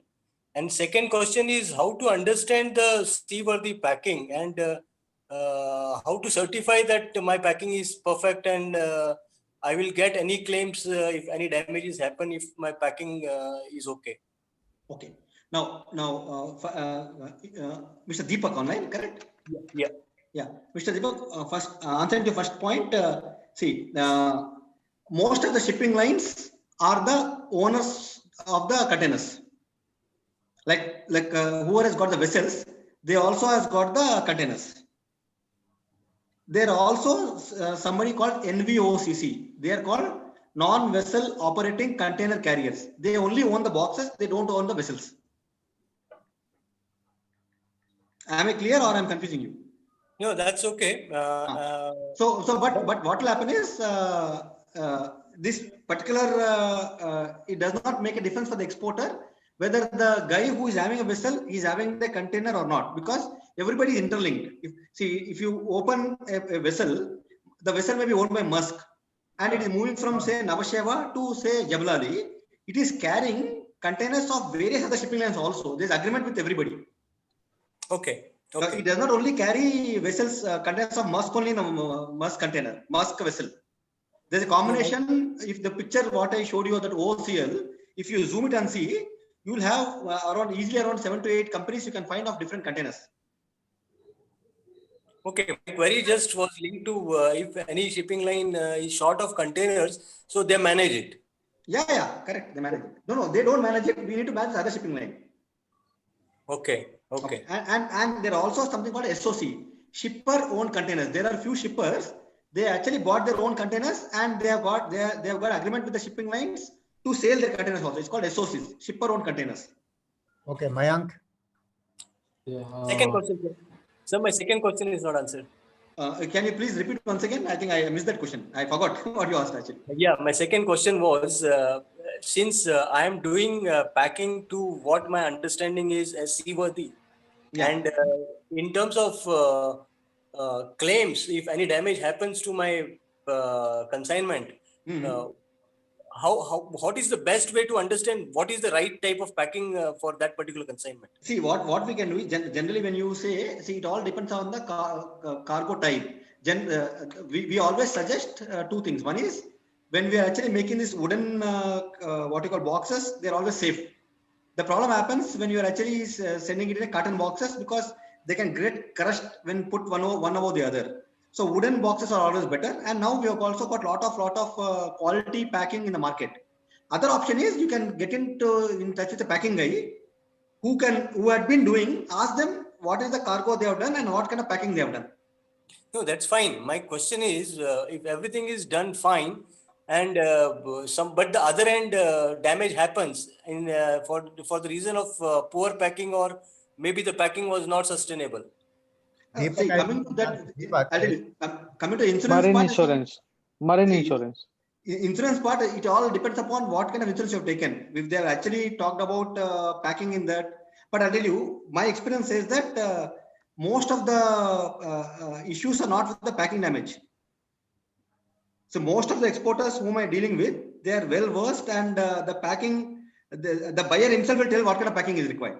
Yes, that is correct. Thank you. Thank you. Yeah. One more thing, I'll tell you small example. Yes, sir. Sivatika, for example, we are storing a 20 in a row. नीचे से लेकर ऊपर तक 20 अपने stack किया. नीचे वाला कहाँ तक वेट लेता है? If it is sustainable. It has to take 19. Huh? It has to take weight of 19. 19. So उसका अगर टिकता है, then that is Sivatik. Okay. Okay. No, नहीं तो बाद में जाते जाते 1 महीने के अंदर दब जाता है. Then that is how they also do in a different way packing. They keep accordingly. They will also adjust the packings stacking. Okay, then next who is that? Mayank हो गया? Mr. Sudhi, they said Mayank here. Hi, Mayank. Hi. First of all, I'm really thanks to you because explained so beautifully all those behind the scene things which we never come across. Thank you. Normally CH is what they do. And the second thing, my question are basically into 3 different parts regarding. One is packaging for sure, which we are discussing as of now. To start with, I've been into the garment industry, and we normally face the challenges that CHA always demand to reduce the risk of handling. They always ask when rainy season are there or something like that, they always ask for a polybag packing in 4 carton or 5 carton, 6 carton type of thing. And because of that, we always have the issue with the customer that they don't want any kind of a polybag packing because then they have to dump it somewhere, they have to pay the duties, fines over there, and then they have to incur extra cost to remove those packaging. Okay. So as you said, there is no one involved. It's a part of the exporter to handle all the packaging. So how to deal with such situations? No, I think even this question, maybe I may not be able to give you a full answer for that. But I think one way of doing it would be, maybe you can actually talk to a packing consultant. Hello? Packing consultant, they say that like whatever you say, because end of the day, first entry point is my CHA and the transporter. Correct. They ask to give the packing in polybag wrap. Once the things happen my point is here what I meant, Mr. Mayank, was because because at the buyer side there's a what you call a query, or there is one dissatisfaction that they are not allowing you to get this polypack, correct? Because of their own country reasons there, correct? Yes. One option can be maybe the buyer himself can give us a solution for that, asking that if not polypack, what else can be done? No, they simply says that like you send it by regular carton boxes. No, regular. They say I give one solution. I have seen many inspections. I did it. Okay, what they do, they have to ensure with the transporter to cover fully and transport it. That's all. You cannot put the again extra packages which is unnecessary for them. And second thing is the most. I don't know how much time you face this, because we faced a lot. The missing pieces from the cargoes. We get regular claims from the customer because this shipment are not damaged, nor the theft or something related, but even still, there are pieces like 4 or 5 pieces get missing from the What are cargos. the pieces? Tell me that. What is the material? It's a normal garments, like we used to send garments, Yeah, ladies garments, leather jackets, and all these things. there are So chances. I know. Close. Because I was in the customs drawing also, sample drawings. So what happens normally that you have to manage with your customer agent, giving extra sample to them. And whenever there is a chance of opening, then हाथ में पकड़ा दो उसको, बस यही तो sample है. So they will not open it. And if it is opened, what they do, sample एक आएगा और 2-3 अगर अच्छा लगे तो 2-3 पीस निकाल देगा. मुझे I know well because I was there in the position. So for that Mayank, reason we used to, one doubt I have got. yeah, On your CH, how you manage? Mayank ji, yeah, sir. आपका last consignment कब हुआ? When did you face this last? So it's keep on happening. Sorry, sir. It's keep on happening. कौन सा port No, से? but when was the last time talking about? When It's, did it happen last? Was it this year or previous year or 2 years before? Sir, this year also, one of our exporters sent it the shipment, and we get like 8 pieces less in the consignment, different boxes. And then recently we sent, I discussed with sir, I am keep discussing like recently we sent was by a courier. First time we sent by a courier shipment, and there also one piece got missing, and But out of like 50 pieces, one got missing. no, it won't happen like that. But normally what happens, if they see they wanted to, they will tell the CHA, नहीं ये खोलो देखना है. Then they cannot restrict ना. So they will open, but they will be repacked and they will be stamped also with one drawn as sample. कौन सा port का बताया ना आप? Sir, both Mumbai, Delhi, everywhere is the same. And most pathetic is Tughlaqabad, TKDC. दोनों ऐसा ही है ports. Okay, next. We'll go to Abhijit. Yes, sir. Thank you, Mr. Sudhir, first of all. My question was on the clearance, checking and clearance by customs. If you can slightly elaborate what is exactly the procedure and what are the common issues one can face from the customs? Okay. See, generally what happens is, see, customs first, as a CHA, we present them the documents. Now, customs first sees the documents, studies the documents, what is the cargo which is there, how many packages, all this they study. This is the first, this is called assessment. They'll say, okay, what is the easy to take correct cargo, not correct cargo, all this they'll assess going by that. Then next, they'll physically examine the document along with the cargo. Sometimes what they do is, if you're talking about a container or a package, if 10 packages are there, they'll randomly open one package. They'll see whether it is matching to what is there in the particular thing. See, suppose if you got around 4 boxes, which is mentioned in the packing list, and the 4 boxes are there, and if it says that pack 1 has got so-and-so items, pack 2 has got so-and-so items, they'll open one of the box, they'll see, and when they verify it, they're okay with that, they give a clearance. And as I told you earlier also, it all depends upon who is the CHA. If the CHA is well known in the customs, they don't much well into that. Yes. But now, answering to your point, what are the maximum things? One is custom mismatch, document mismatching with the what you call with the actual cargo. And then sometimes what happens is, suppose you mentioned the weight as around say 200 kilos or 500 kilos. Suddenly you find the weight is more than that. Okay. Suddenly weight when they in the airlines there's a physical weight can be done. Even in the ICD when the cutter comes, the weighment always happens. They first weigh the empty container before going out of the ICD. Then they'll weigh the physical container coming into the ICD. They'll minus that to arrive at a cargo weight. So one is cargo mismatch, one is weight mismatch, are the basic things which always is the challenges. Okay. Okay. So, Sudhirji, 1 minute. For all the participants, we declare this officially. Session is closed. Those who want to take leave, they can take leave. And whoever has raised the hand, they can stay back. If you want to listen, you can stay back. By 9:30, we are coming back. Is it okay? So what is time now? Okay. 9 o'clock. Take it. Yo. I don't know how to raise hand. Okay, sir. Okay. Now, whoever has raised the hand, they can stay back and they can interact with Sudhir. just to continue the last question, question, sir.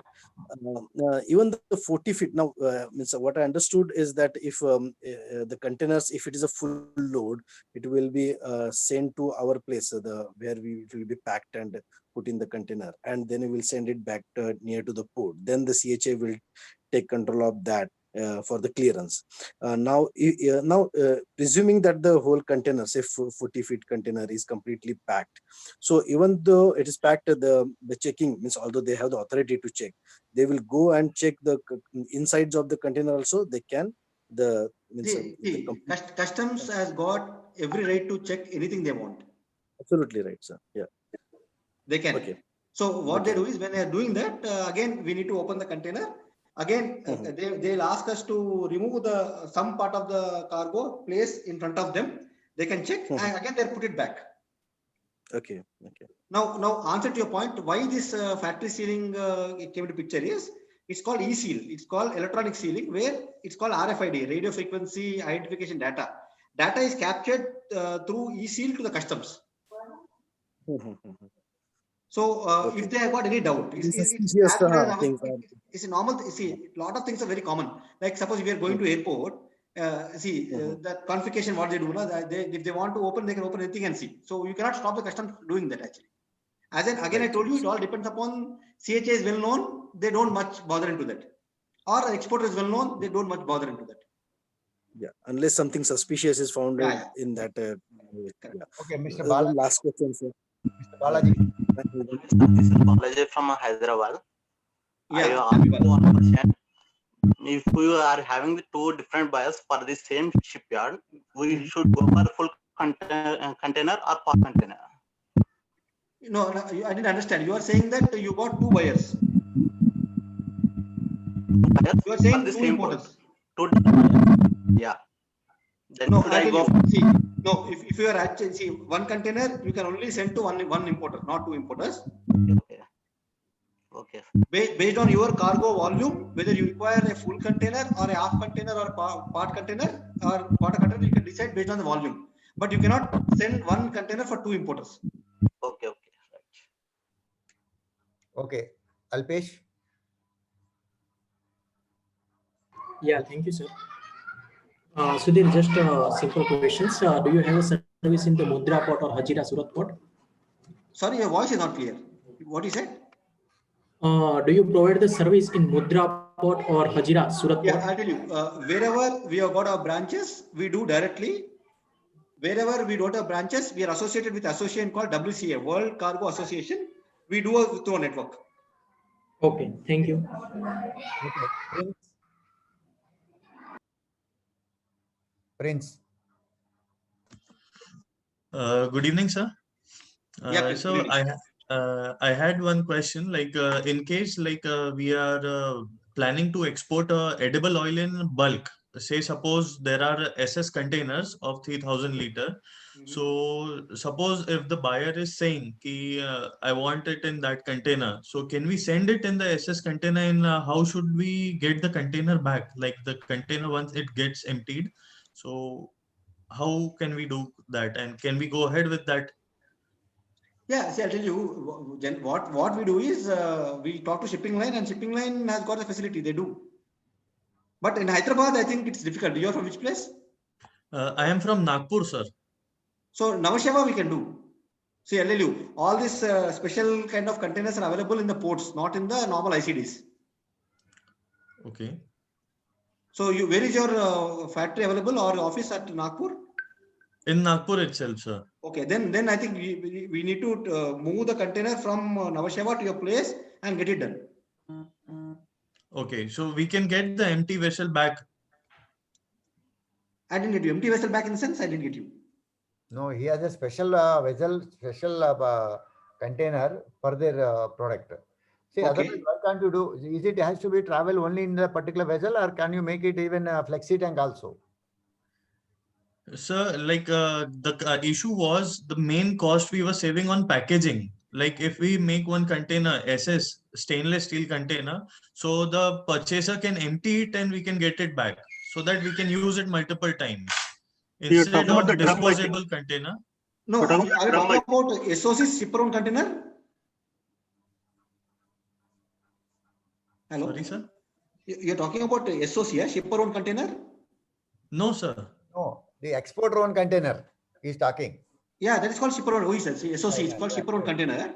We'll do one thing. See, I think my email ID is there with you, with sir. We'll talk separately on this. Yes, sir. Yes, sir. Because I am exactly not sure about this answer. So let me check with my team and let's get back to you on that. Okay? All right, sir. Prince, are you using any flexi tanks? No, sir. Like I had one inquiry like from Nagpur to Chennai. There was one exporter in Chennai. So he said that there are milk tanks, plastic milk tanks of 50 liters, 100 liters. So you send the oil in that, but he was not ready to return the containers. No, in that case, there are flexi tanks. Flexi tanks मतलब tank के अंदर पूरा वो polythene रहेगा. Okay, you will fill again. They will suck the oil and it will be throw away. Sir, what I'll do is, sir, what I can do is, I think you text me your number to me on WhatsApp. I'll give my Bombay guy's number to you. Yes, sir. So I'll ask him to call you on Monday. Maybe I think he can give you a very, very clear information on this. Okay? Right, sir. Right, sir. Thanks. We study on flexi tank also, friends. Yes, sir. Okay. Thank you, sir. Yeah, thank you so much. Pratibhan Mani. Yeah, sir, I have 3 questions. Okay. First question is, how do we enter into contract with CHA? Is it on a per export basis, or is it like a regular contract, a long-term contract? That's the first question. Okay. Yeah. And second question is, what is the lead time that CHA requires to work on the documentation and get the custom clearance? Okay, so that's the second question. Third question is, when we calculate the actual weight, is it the weight of the goods, or is it the overall weight of the goods plus the packaging that's added? Because when you add the package, it would also add to its weight, right? So how do we actually differentiate the actual weight and the total packaged weight? Okay. Coming to your first point, I think contract with CHA, see, it's on individual exporter type interest. See, none of the CHAs will ask anybody to sign a contract. And as I told earlier, it's always good to have more options. Check with 2 or 3 CHAs for every shipment. You will have a clear idea what is happening. Okay. So there's no hard and fast rule. No CHA will say that I'll only do the shipment if you're signing a contract with me or give me entire year contract. No, nobody's going to say that. There are times there are in our example there's exporters who are dealing with us for 55 shipments. What you call 15-20 shipments in a month. There are exporters who are only doing 1 shipment per 1 year. Okay. So there's no hard and fast rule from the CHA to sign a contract, not necessary. Second, now lead time of documents, if it's a normal cargo, documents will not take more than a day to be prepared. The CHA will share you the templates and your office, you can prepare the templates at your place, or you can ask the CHA to come to your office, or you can walk into the CHA's office and things can be done in a single day. And as per the lead time of the clearance, it's maximum, it's a matter of only around 1 day to 2 days for normal cargo. Unless until there's a query export, the officer is asking some doubt where CHA has to go back and ask the shipper has to get the clarification from somebody else. Otherwise, clearance will hardly take maximum 2 to 3 days, not more than that. Okay. Now, as per the gross weight,